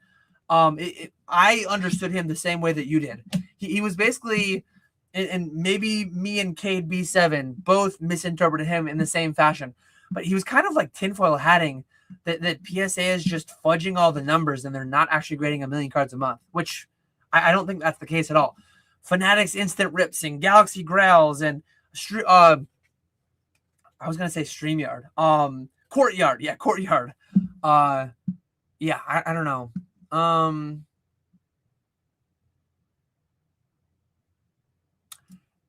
Again, like I can't help you, Joey Bax. I can't help you. Nobody could have guaranteed. Like, I shouldn't even try because I'm not going to be able to get through to you here. But even though the price didn't go below MSRP, so there were people a year ago guaranteeing Destin couldn't go under MSRP. The outcome of what they stated was correct, in that Destin did not go under MSRP. But them guaranteeing it, they had no basis for doing so, and they were wrong to do so. If you can't understand that, I cannot help you. And there's just a disconnect. Like it is crazy work to not realize that someone cannot guarantee that. I mean, I could guarantee that the S&P 500 is going to double in the next 10 years. It very likely will. I won't have been right to do that. There have been times, there have been lost decades. There have been times where things like that have occurred to where, and sometime in Pokemon's future, between now and the heat death of the universe, there will probably be a lost decade in Pokemon. There have been, in the past 10 years, there have been 5-year periods where many items were flat, where it was a lost half decade, no gains whatsoever for many, many items that today would be deemed S tier. And it's very likely to happen again someday with all this irrationality, because there's no other way to say it. Guaranteeing that shiny pieces of children's playing cardboard won't do something in particular is entirely irrational and like wrong. Like no one can guarantee that. No one can know that. Now, if you want to get crazy, it's like, can I guarantee that Destined Rivals won't go below $1? Like, okay, like a booster box of Destined Rivals guaranteed won't go below $1 in the next year. Now we're getting really silly, but like, people guaranteeing that, like, they just can't. They're wrong for doing that. Will the outcome be correct? I did this for outcome when I went to do this for correct. Very likely, Destin will never go under MSRP. Very likely, Prismatic will never go under MSRP. Pretty likely, in my opinion, that Ascended will never go under MSRP, honestly, at this point. But it's dangerous. It's dangerous to think that people have the ability to guarantee that. There is some sequence of events, and I hope they don't happen. There is some sequence of events, I promise you, that could happen that would lead to prismatic and ascended ETBs going under MSRP. Maybe it's only with World War III. Maybe it's only with the S&P dropping 70%, like it hasn't done since 1929, 1931, whenever it was exactly. There is some sequence of events that could cause that. Nobody has control over that.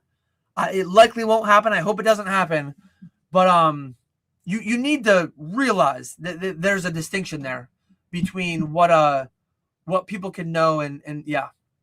Dan, Pokemon actually printed less than last year, and that was less than the year before. Analyze. I did in the first 30 minutes. I can't rehash all that. Very excited for the chat tomorrow. Krabby does have a channel. Yes, I engaged with Krabby for quite a while without knowing that he had a channel. And then I found that he had a channel a few months ago. I don't remember exactly. Time is tough in a boom, especially. There we go. We got a new sub for Krabby. I don't want to watch more Dan, but I'll check out your other videos. Oh man, that's funny. Crab legs after. Let's have some crab legs. Yes. Plus letting the kids open the ETB each.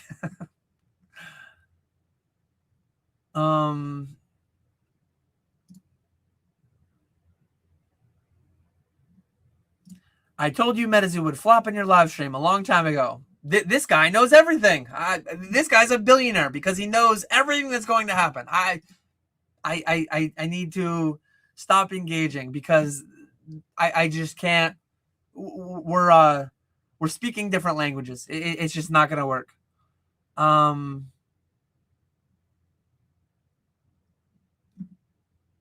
starting more questions.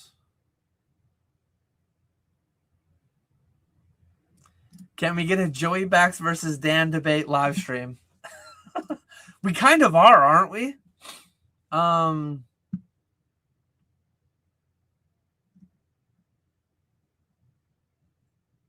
I'd pay a millionaire to make that happen, Squeaks.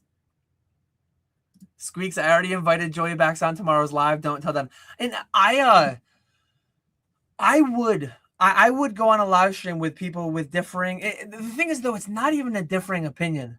And again, some people will get this. And I know Squeaks is memeing. I know Squeaks, especially, I know is memeing. I don't know that everyone's memeing, but I know Squeaks is. But some percentage of people will just disagree. And they're wrong. Well, like, again, to say the same thing I said an hour ago, disproportionately, I just spit everywhere. Disproportionately, I'm out of water, too. Those people would have guaranteed Vivid Voltage wouldn't go below MSRP. They would have guaranteed Hidden Fates and whatever. Like, I don't keep all the receipts. I don't keep all the numbers written down. But there are people like that were calling me crazy for saying that Evolving Skies might be a $3,000 booster box in 6 months or a year or whatever. And it's been pretty damn flat for over 6 months now. And people who make those crazy takes, they have a funny way of disappearing when they're wrong. And then when they're right, they're always wrong. But when the outcome is right, they have a good way of being present and rubbing it in. But when they're wrong, man, they disappear and they create a new YouTube username and they go back at it, right? It's a little bit crazy.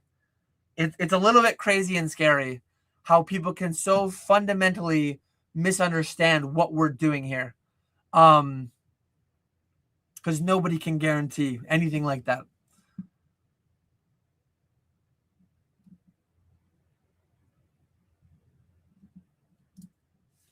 Yeah, I would not be shocked at all if bulk and value were gone. I would not be shocked if we wake up in a world tomorrow or next week or the next month where the cheapest you can grade a card is $50 or 60 or 80 or 100 or whatever the appropriate numbers. That should be the case. I said years ago, I would be shocked if PSA ever let the turnaround go above 6 months. Well, I was wrong again. I said I never guaranteed it, but I probably said somewhere. I probably said there's a 90% chance that PSA won't ever let turnarounds go above 6 months again. Well, all I do is be wrong. And I just L after L these past 5 years since being full-time Pokemon. How am I ever going to survive? But yeah, like they should. In my opinion, I would rather pay $50 to get a card in 6 months than to pay 25 and get it in a year. Over 6 months turnaround times is insane. How likely EXDX is going under MSRP? Quite unlikely. No more than a 30% chance that it'll go under MSRP. We got some crabby subs in here. Starting more questions.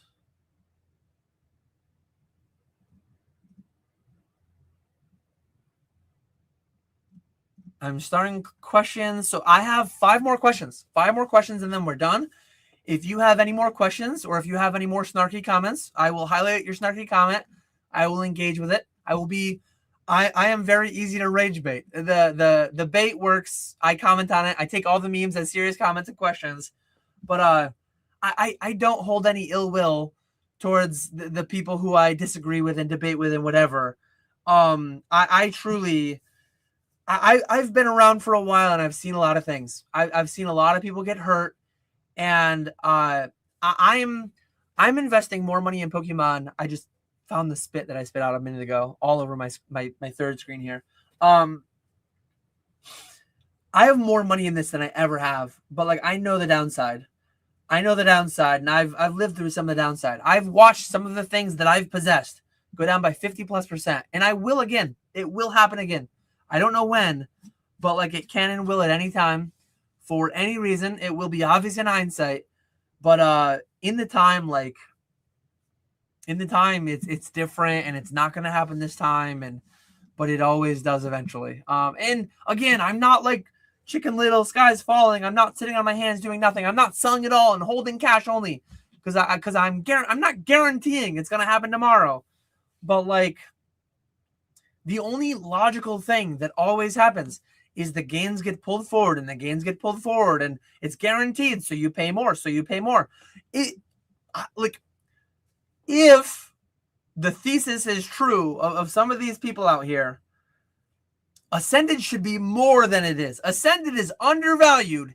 If these things were true, that can't be true, that aren't true, but like if they were, you should be paying way more for everything out of the gate. Why not buy why not just put $100,000 into every case at release? Because it's only going to go up, because it's all like, and we might have 5 years of line goes up, straight goes up. We might need 3 million. I said it an hour ago. We might need 3 million more square feet before Pokemon can catch up to print runs. But we also might not. How do you determine which cards go to CGC and which to send to PSA? Oh, so we only have 4 starred questions because this is my first question and my 5th question. I said 90+% to CGC for cash flow reasons and for the reason that I have this. I can grade cards for 1/3 of the price in 1/7 of the time. And I don't care if I'm getting a lot less, because one thing that you don't know, and again, I've been around, I have submitted a card with the PSA 10 price here, and a year later when I got my card back, the PSA 10 price was down 70%. I've done that before many times. I'll do it many times again. But so the certainty of getting cards back a lot quicker and the higher degree of certainty of what the price will actually be is why I'm leaning a lot more towards CGC. I have the relationship with CGC and Fanatics to do that. I have to meet quotas for volume and all that stuff. So like I put a lot there for those reasons. But like the biggest unknown, you can know CGC and PSA 10 prices today. You can't know them in 6 months, in a year. I'm short plastic. I'm long cardboard. I say this. I don't have a lot of this because I don't believe in it really. But I think a lot of the PSA 10 prices of today are way too high artificially because PSA is so expensive and so slow to grade right now. If PSA were more open and the cards were able to get added to the pot more quickly, I think a lot of these chase cards of late would be dropping a fair bit. But that said, instant rips and courtyard and GameStop power packs, like the demand from those, the 8-9 figure demand for cards for those products is unprecedented. So that's a large portion of why slabs are doing so well. Do you still track your cost of goods sold when grading your own cards? It's all like when I buy $100,000 collection, at 80 to 85%. I send it all to Golden, to Arizona TCG, to Sealed Shiz Consignments, to DC Sports 87, to Ponga, to PK, to Bierski. I send it everywhere. I don't audit collection by collection, line by line, item by item. I do, hey, this week, 500 grand came in and 500 grand went out of my bank account. And some weeks it's that much money, and some weeks it's more than that much money. You know what? You know how hard we're booming? One metric by which I can quantify the boom. I found out the other day that my Chase bank account has a $250,000 wire limit. I would have assumed that there was some limit. I would have not been able to quantify or put a number at what that was. I've sent multiple wires above 100 grand in the past several months. In December, I bought my biggest collection ever for $100,000 even back in December. It was the biggest collection I'd ever bought in that time. Another metric to quantify how we're booming. I have bought over 6 collections worth over $100,000 in the 5.5, 6 months since December, since the first time I bought a $100,000 collection. But the other day, you know how I found out that my wire limit was 250 grand? Because I had to tell people to wait for a wire. I was buying collections and slabs and mega streams PK this Saturday at 6 p.m. I was moving so much money in the span of 2 days. 2 days in a row, I hit my wire limit through Chase. That's how much money, and that's in the past 7 days. In the past 7 days, I hit my 250K daily wire limit.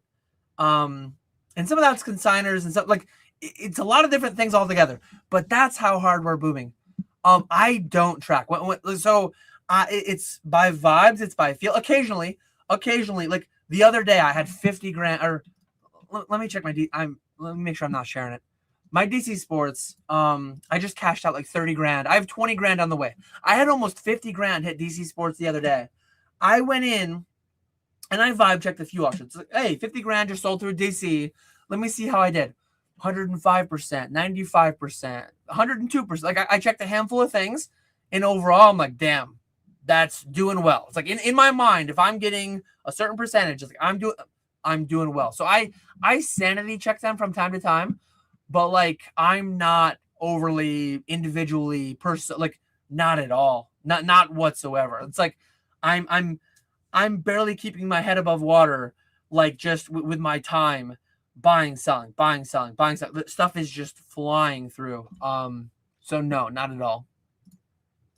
When trying to churn for a 10 to 20% margin off collections, how fast do you try to move the product? A month or less. So this is a good SM Pratism that he's been saying for 12 plus years, and it will always be true. But like I sell slowly what I can acquire slowly, and I sell quickly what I can acquire and replace quickly. I buy packs at 85% and sell them at 105%. And I'll do that endlessly. Ascended Heroes packs, the price might go up, the price might go down. I can get Ascended Heroes packs functionally infinitely. So I will sell them every day, like as quickly as possible. But like if I get a Celebrations UPC, if I get something that's a little bit more premium, and I think short to medium term, if I think the price is more likely to go up, I might be a little bit slower with that. I might be a little bit more particular with how it goes and where it goes and the pricing that it goes. So yeah, it has to do with my liquidity at the time too. If I'm very illiquid at the time, if I have massive collections that I'm taking down, I'll just chuck everything immediately. Eyes closed, chuck everything to Arizona TCG and DC and Sealed Shiz and Bierski and like Ponga and PK and all these different outlets, Golden.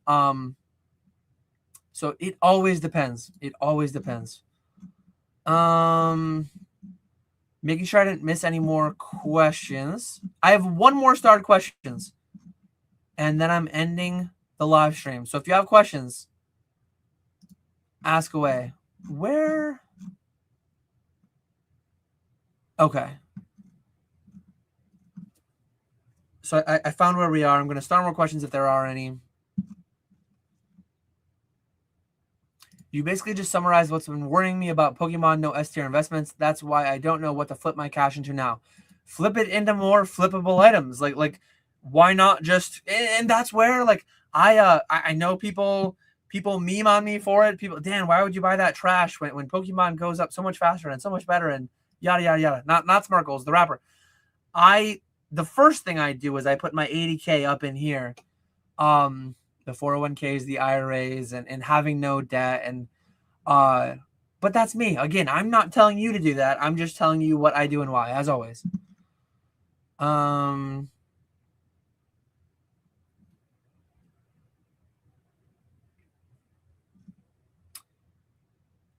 Where are we? I sold out my collection end of 25, but been slowly buying back in. Been buying any decent price Ascended Heroes, Series 1 partner boxes, or Mega Zard UPCs. That's about all last month purchase. I did buy a lot of Series 1 partner boxes at 45 to 48 a piece.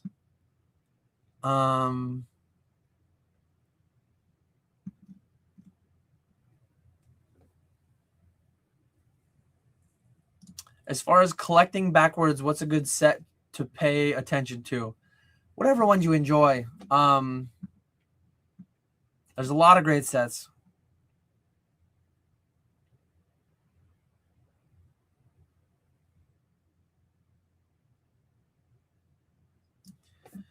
Highlight me. Is TCG Player and its limited selling base and everyone using it to price everything a huge reason for overly inflated pricing? It's overly inflated pricing because people are paying it. Like, people are willing to pay this. The prices are real. The prices are happening. So yeah. Starring more questions.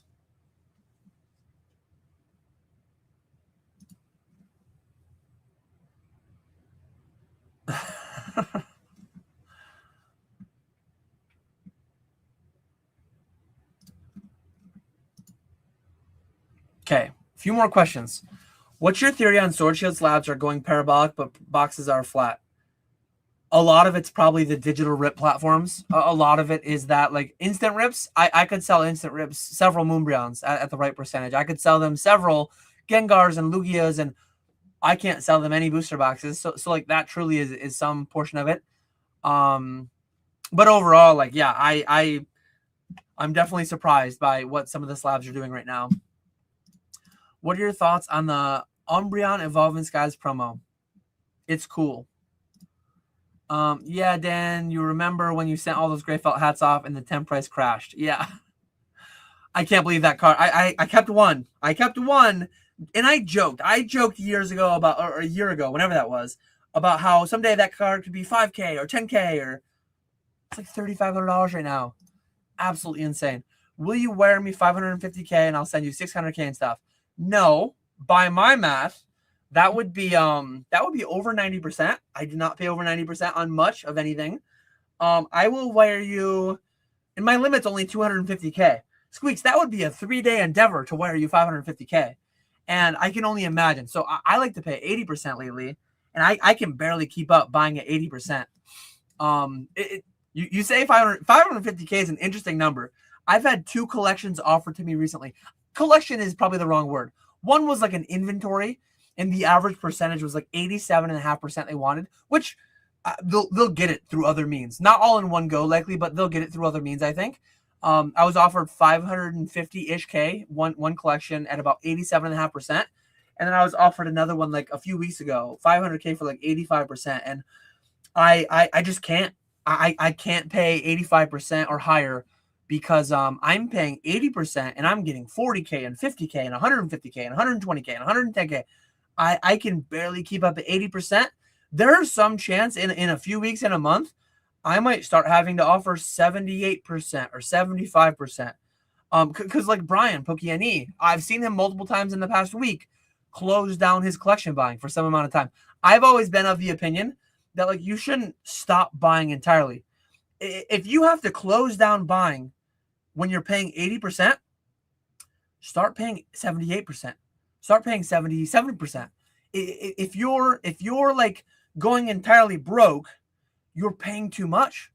I think there's a more optimal percentage that you could be paying where you'll still get enough. But you'll always have the ability to turn it over and process it. So, like, yeah, it probably won't happen anytime too soon, but also it could, with the right couple emails get sent to me tonight. I could lower my buying percentage to 75% tomorrow. couple more. Yeah, and I always take meme comments and questions as legitimate ones, and I run with them because not everyone is gonna know that. Sometimes I genuinely don't know that. I know that one was a meme, but sometimes I don't know, so I assume nothing is a meme and I answer. Rudy was talking about how a lot of these flippers are flipping at the less than 2 to 5%. It seems like so much work to send out 170 to get back 175. But guess you do that enough, it adds up. So I can't share specifics, but multiple times in the past 2 weeks, I have done deals where they were in the 6-figure territory, high 5-figure, low 6-figure to higher in the 6 figures.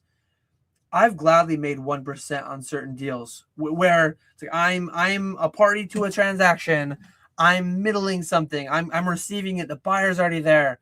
I'll gladly forward $100,000 item to make 1% where the buyer's already done and like functionally guaranteed 1%, 2%, 3%. But 170 is very different from 170,000 or something, right? Scale matters there, and there's always risk, but that's where insurance comes in and yada yada, nuance. What time do you wake up after a late stream like this? So I have to be at the zoo at 10 a.m. Before I go to the zoo, I have to pay. I think I have 40 payments left to send to consigners, so I'll probably wake up at like 8:15, like I do most days. But I probably won't be going to bed until like 1:30. I'll probably pay people before I go to bed. Why do you stream so late at night on weekdays? Because we're booming. I work primarily between 8:30 a.m. and 4:30 p.m. And then family time is from 4:30 p.m. to 8:30 p.m. So I don't want to stream during family time. Family time is also the weekends too. So generally, like I don't want to stream during family time. I would rather eat into my sleep than eat into my family time. Just join the stream. Sorry if it's already been asked. Would you please go over how your Fanatics grading service works? Few specific questions. So yeah. Someday I may make a video, but like so many people are signing up and I'm kind of inundated with it. I don't want to make a video, but I will post, like, email me, DM me. I have a copy paste saved into my clipboard on my phone. I will send it all to you. That's the better way to do it. But here's the entire process. Message me the number of cards, 50 to 100 cards with tracking number. They all have to be auctioned in 1 week. You cannot take them back. It is not a middleman grading service. After that, you await a submission number from me. You ship it to this address below with the submission number enclosed. And I'll share with you a Google Sheet. Give me a Google email. Give me a payout address. 4 to 5 weeks later, most of the time, you will get grades. And then they will be auctioned on Fanatics. 10-day auction. They'll be auctioned for these rates. Fully insured, add signature tracking, inbound shipping insurance, payout, ACH, PayPal, friends and family, Zelle, Wire, all different kinds of payouts. But yeah, that's the process. DM me, email me. I'll give you the whole spiel. I'll send you a picture of these graphics so that you have them, because I don't have them posted anywhere. Because I front the money too, so I front the grading fee, and I take your auction proceeds. So theoretically, if you grade absolute dust, you could owe me money at the end of it. But very few people, I can't say zero anymore, very few people have owed me money. One person, they're re-rolling it. So they sent in 100 cards, all said and done, they lost money. They lost the cards and they owe me money. I'm letting them send again. They're recalibrating. I think they're good for it. We'll see if I get scammed or not. But I'm letting them send in more instead of sending me money to pay the bill. They're sending some more higher end stuff. So we'll see how that goes. Thoughts on PSA closing? Did they? I think they should. I think they should close bulk. I think PSA, as I said, I've been saying this for years. I don't think PSA should ever take longer than 6 months to grade a card. If they have to close it all the way up to, like, tomorrow, they should raise the lowest to 40 and then to 60. They know how many cards they grade a day, how many cards they grade a week. Every day that they're getting more cards in than they're grading is a day that the backlog grows. Stop it. Don't do that. Don't let the backlog grow when it's already 7, 8, 9 months. Because what happened last time is you got a 2-year backlog. Please don't do that again, PSA. That's stupid. That is really stupid. So, like, take more money. PSA, shut up and take my money. I don't have $100 bills around me to Take my money. They need to close the lower tiers. They need to get the cards back in some reasonable amount of time. 6+ months is not reasonable, in my opinion. Have you tried consigning bulk pack lots, and how did that go? So I did a long time ago, but now I sell to repackers. Oh, actually, I do have a few $100 in my wallet. PSA, take my money. Charge me $100 a card. I'm mostly grading with CGC these days, but I certain cards, certain times, I will pay $100 a card.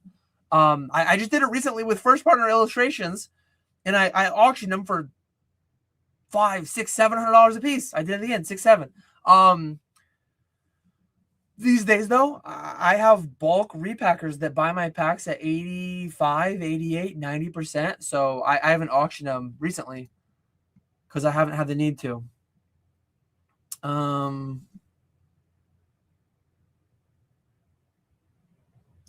Card minimum, 50. Where to send to. The vault address. How do you send your payment info? Email, DM, however. Do cards only go to CGC for grading? Yes. CGC Fanatics, they have to be auctioned through Fanatics too. Not eBay, not Golden, not Heritage, not anywhere else. CGC Fanatics specifically. If you need to send your ACH info, so some people don't like sending it in email. Send me an encrypted email. So some people send me an encrypted email with a PDF of their bank account details attached, and then they DM me on Discord the password to the encrypted file. Some people just post it in Discord. They post it in Instagram DMs. Everyone is different with that. If and when I get your banking details, I will delete the email, delete the DM if you want me to. Google's servers are secure. I use two-factor authentication. I use a very strong password. My password is not Hunter87. So the only place it's saved is in my Chase, which again, Chase is a unique two-factor, very secure password, all that stuff. But yeah, with that, I've made it to the end. 2 hours and 27 minutes in. We are booming. 159 people watching. As always, I appreciate everyone watching. I'm gonna go pay my consigners. But yeah, shoot me a DM, shoot me an email. If you want to consign, if you want to sell to me, if you want to buy from me, PK Ponga, Spat, Bierski, Grimer, Skya, Sealch's Consignments, Java's Cards and Collectibles, Bierski Collectibles, Box Nostalgia Collectibles is his shop in New Jersey. All the different places. I'm out there everywhere. All the guys are out there everywhere. So as always, I appreciate you all watching. I will catch you all later.